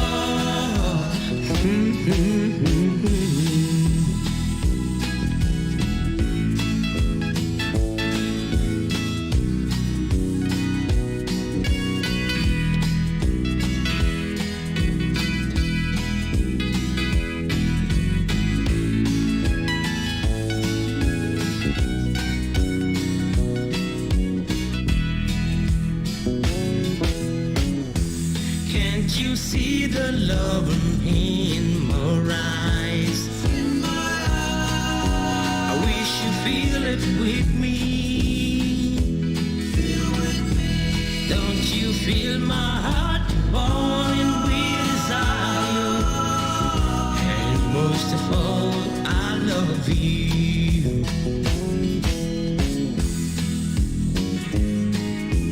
Sometimes, someday it never comes. Sometimes, someday it's really hard. I wish that we could fall in love right tonight. You open up the door to your heart, 'cause I'm so in love.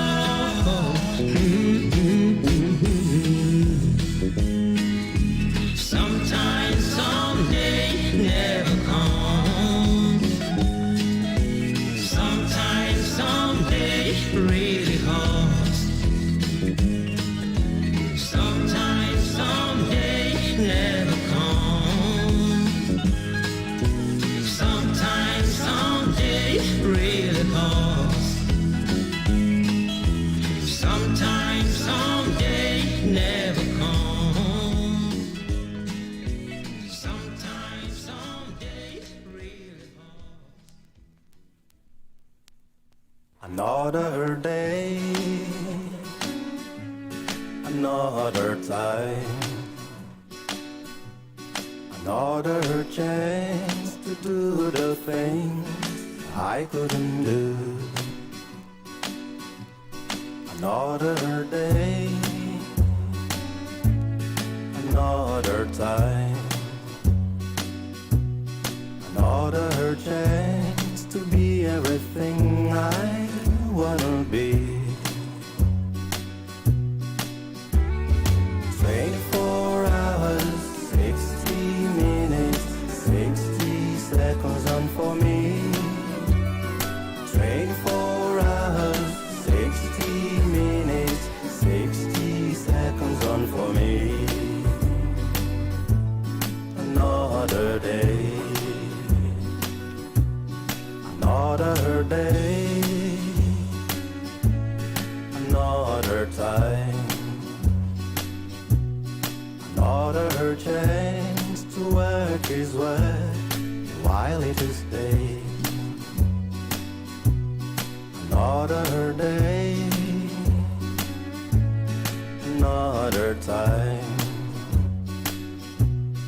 another chance to tell of his greatness and his love. 24 hours, 60 minutes, 60 seconds on for me. 24 hours, 60 minutes, 60 seconds on for me.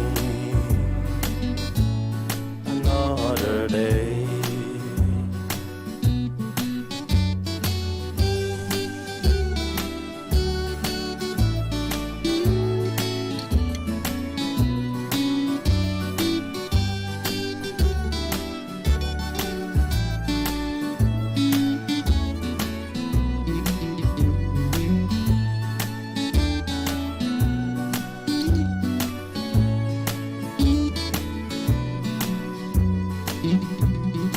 With the grace and the heart, the inspiration and the heart to do His will, reaching out, holding on, I will praise Him for the crown. 24 hours on for me.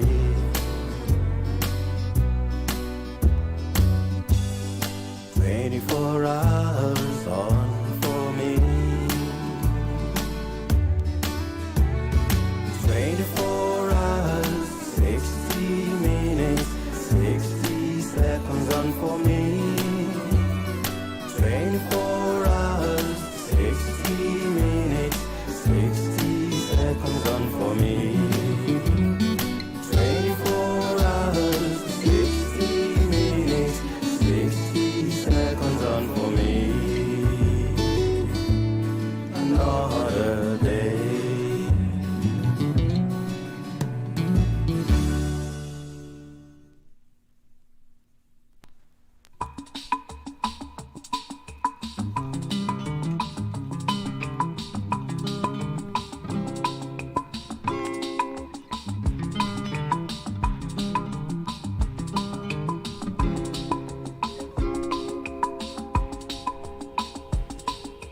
Sometimes in the lifetime, people will go where their spirits take them, letting their faith lead them on.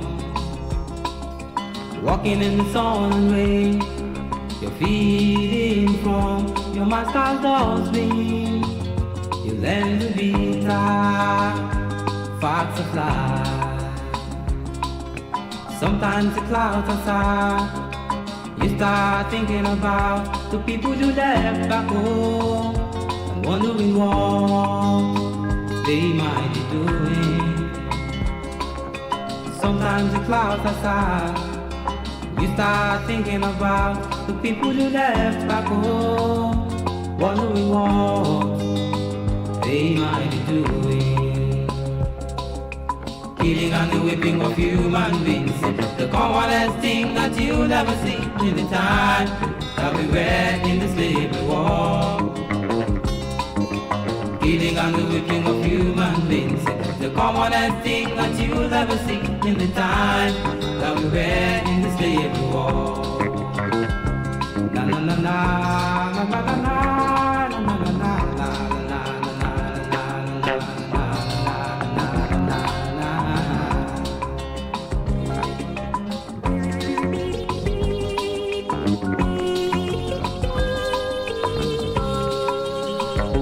Oftentimes I sit right down. I used to think and think and think of this girl I'm chased.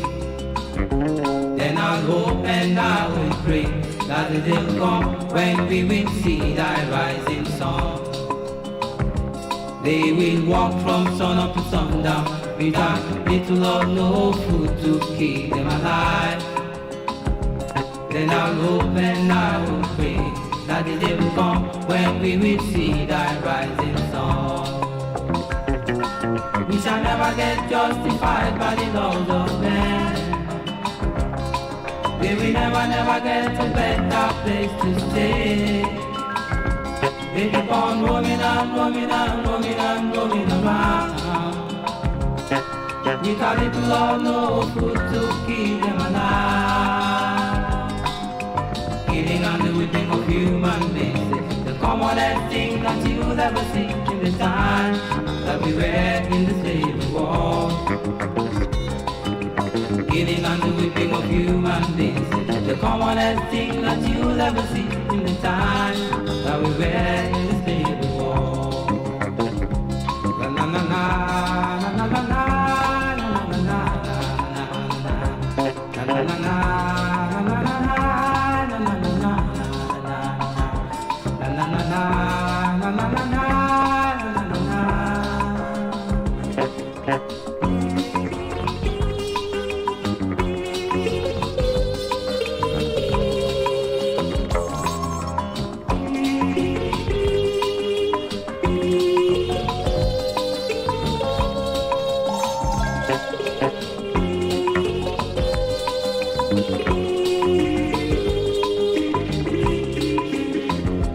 Oftentimes I sit right down. I used to think and think and think of this girl I'm chased. Then I hope and I will pray that it will come when we will see thy rising sun. They will walk from sun up to sundown without little or no food to keep them alive. Then I'll hope and I will pray that the day will come when we will see thy rising sun. We shall never get justified by the laws of men. They will never get a better place to stay.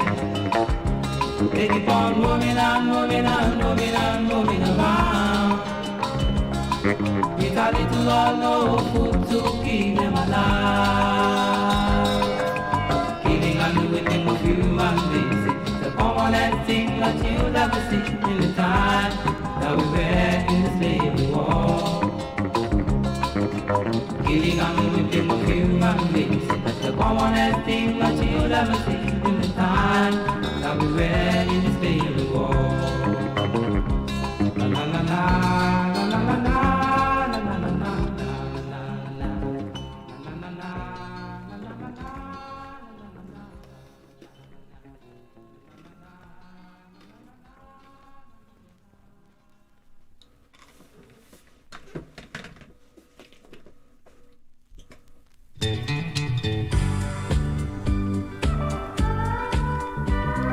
I'm glad because I'm going back to my wife.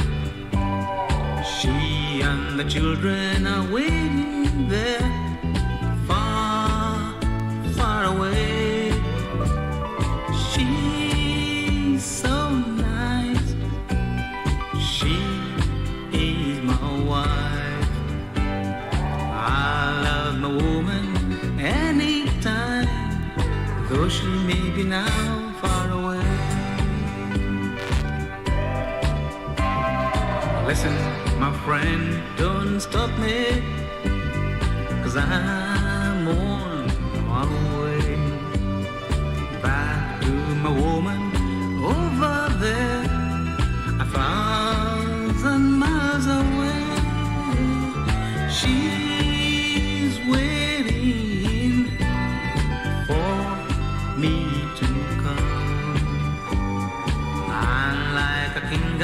my beautiful queen.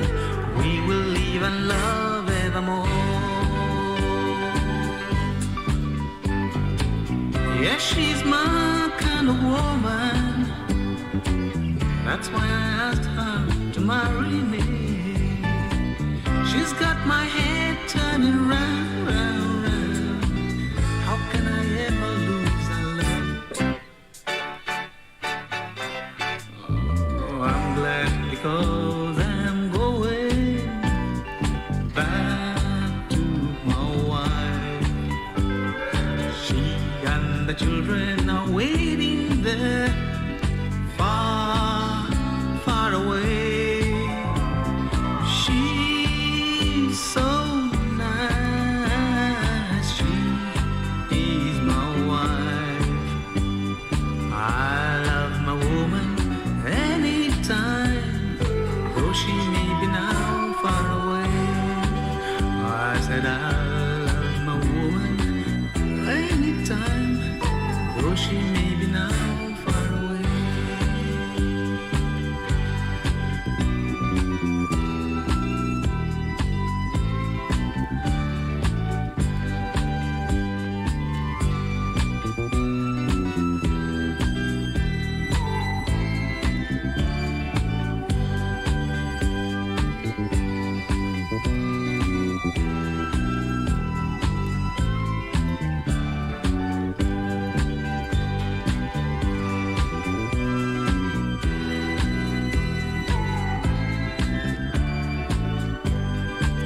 I said I love my woman anytime, though she may be now far away. I love my woman anytime, though she may be now far away.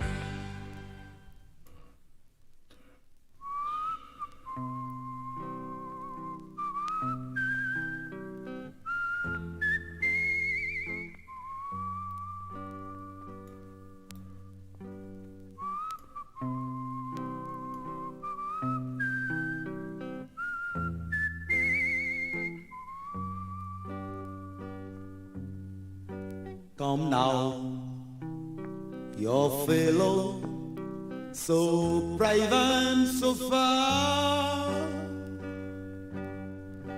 and seek out your dungeon and the dadu in mind. You found like a rabbit and slipper and so.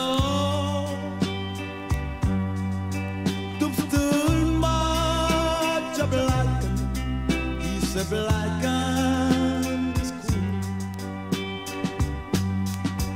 He's the guy says don't let them bother with you. Better than your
far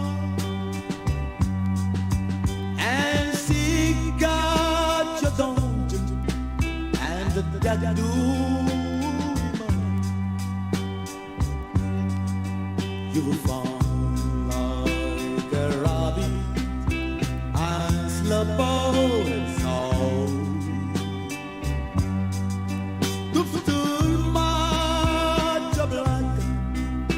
The black eyes, he's the gas dungeon, a dumb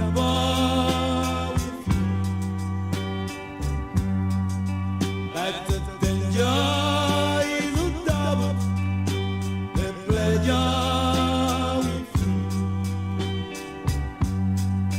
when you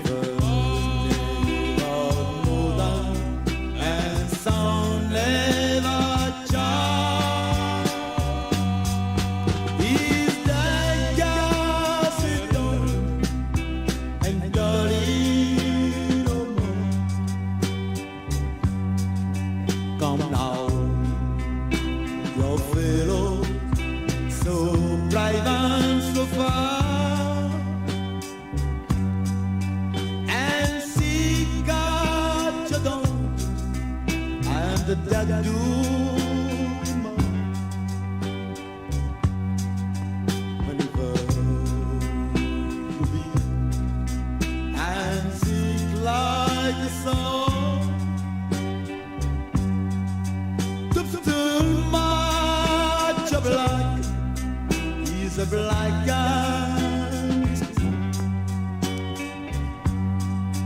he's the gas dungeon, a dumb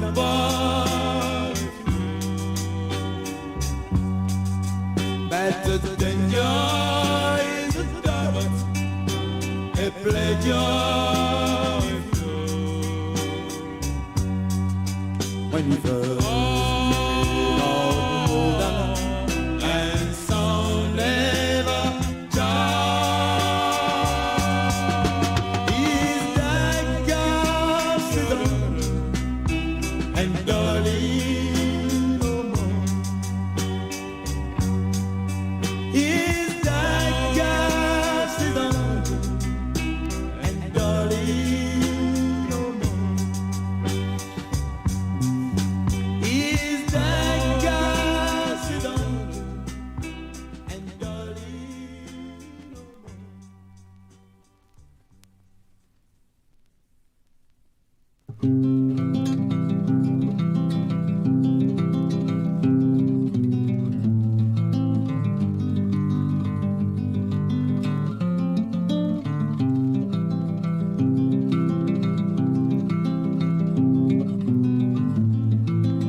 Midnight sun, come shine, shine your light tonight.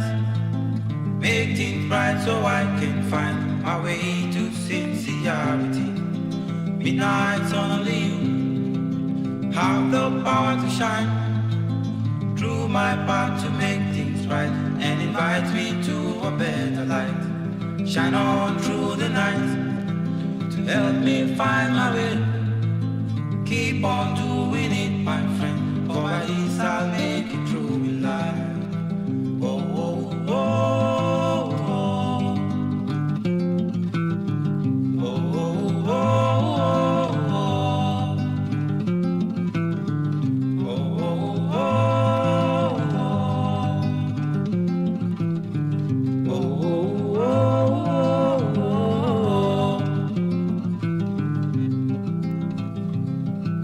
Shine your light change your mind.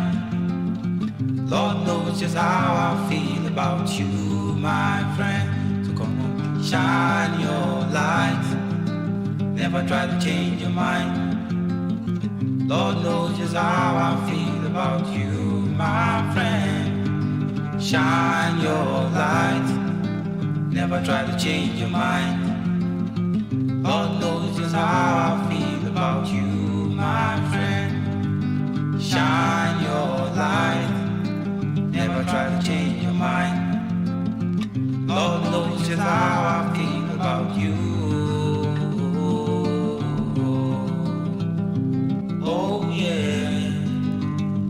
Alright.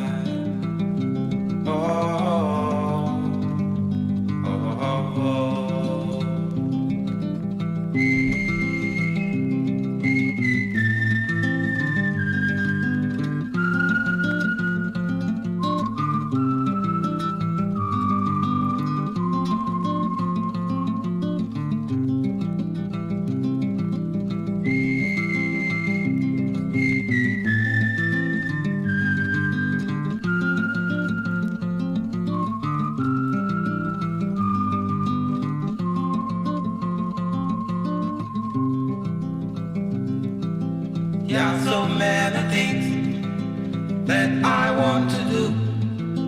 There are so many things I want to achieve in my lifetime. To make things right for me, shine your light on me. Only you have the power that will help me find my destiny. Midnight sun, come shine, shine your light tonight. Make things right so I can find my sincerity. Oh, oh, oh, oh, oh, oh, oh, oh, oh, oh,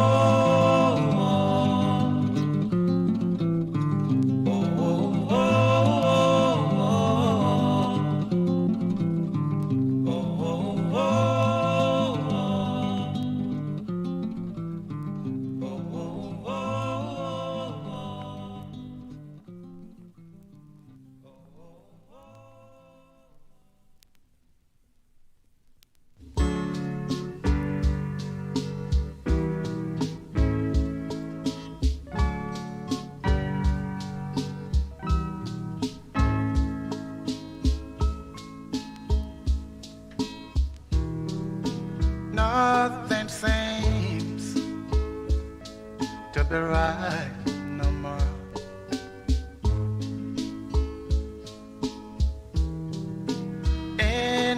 Indecision kept me in the shade. Love for you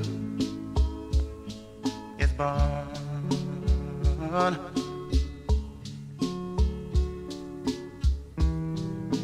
Cupid draw back your bow.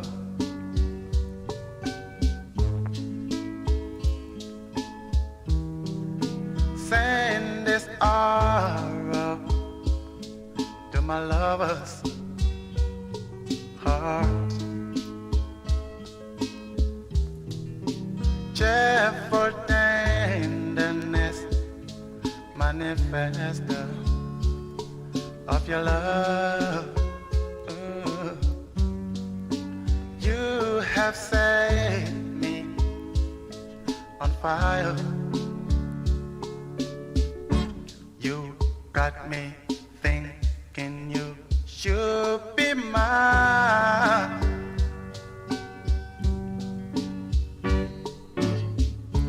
You're the reason why, a bit of reason.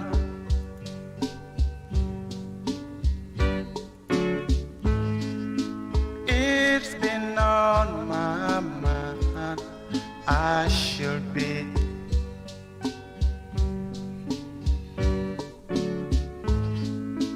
living in your heart. I should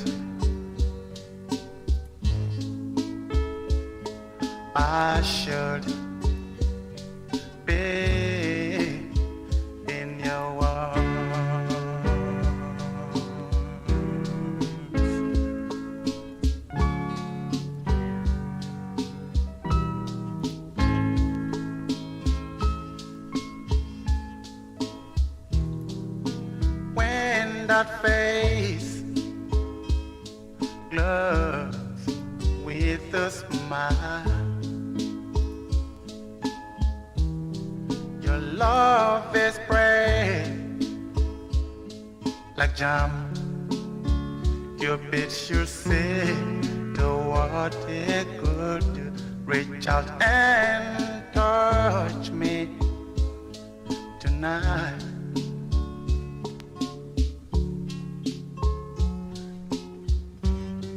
My revelation of the love to come.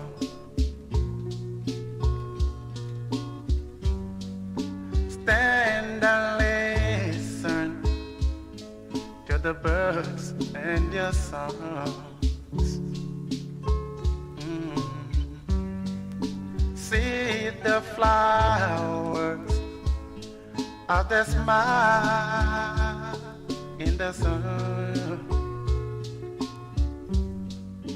Hear this crackle alarm. Yes. Hear this crackle alarm. You got me thinking you should be mine.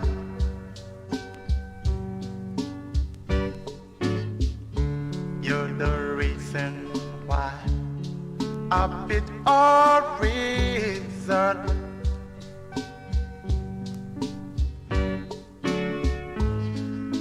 It's been on my mind. I should be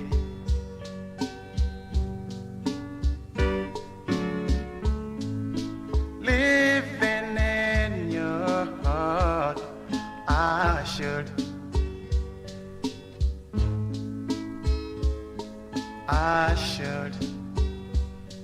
be in your arms.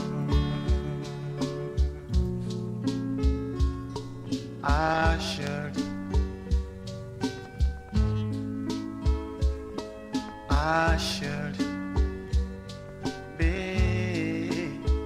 in your arms.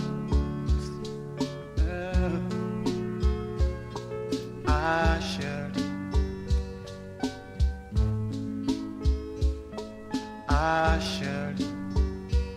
be in your words.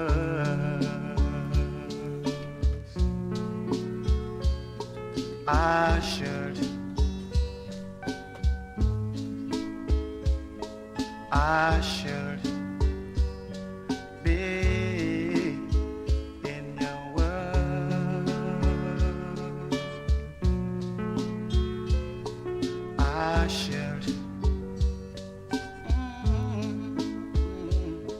I should be in your words. Be.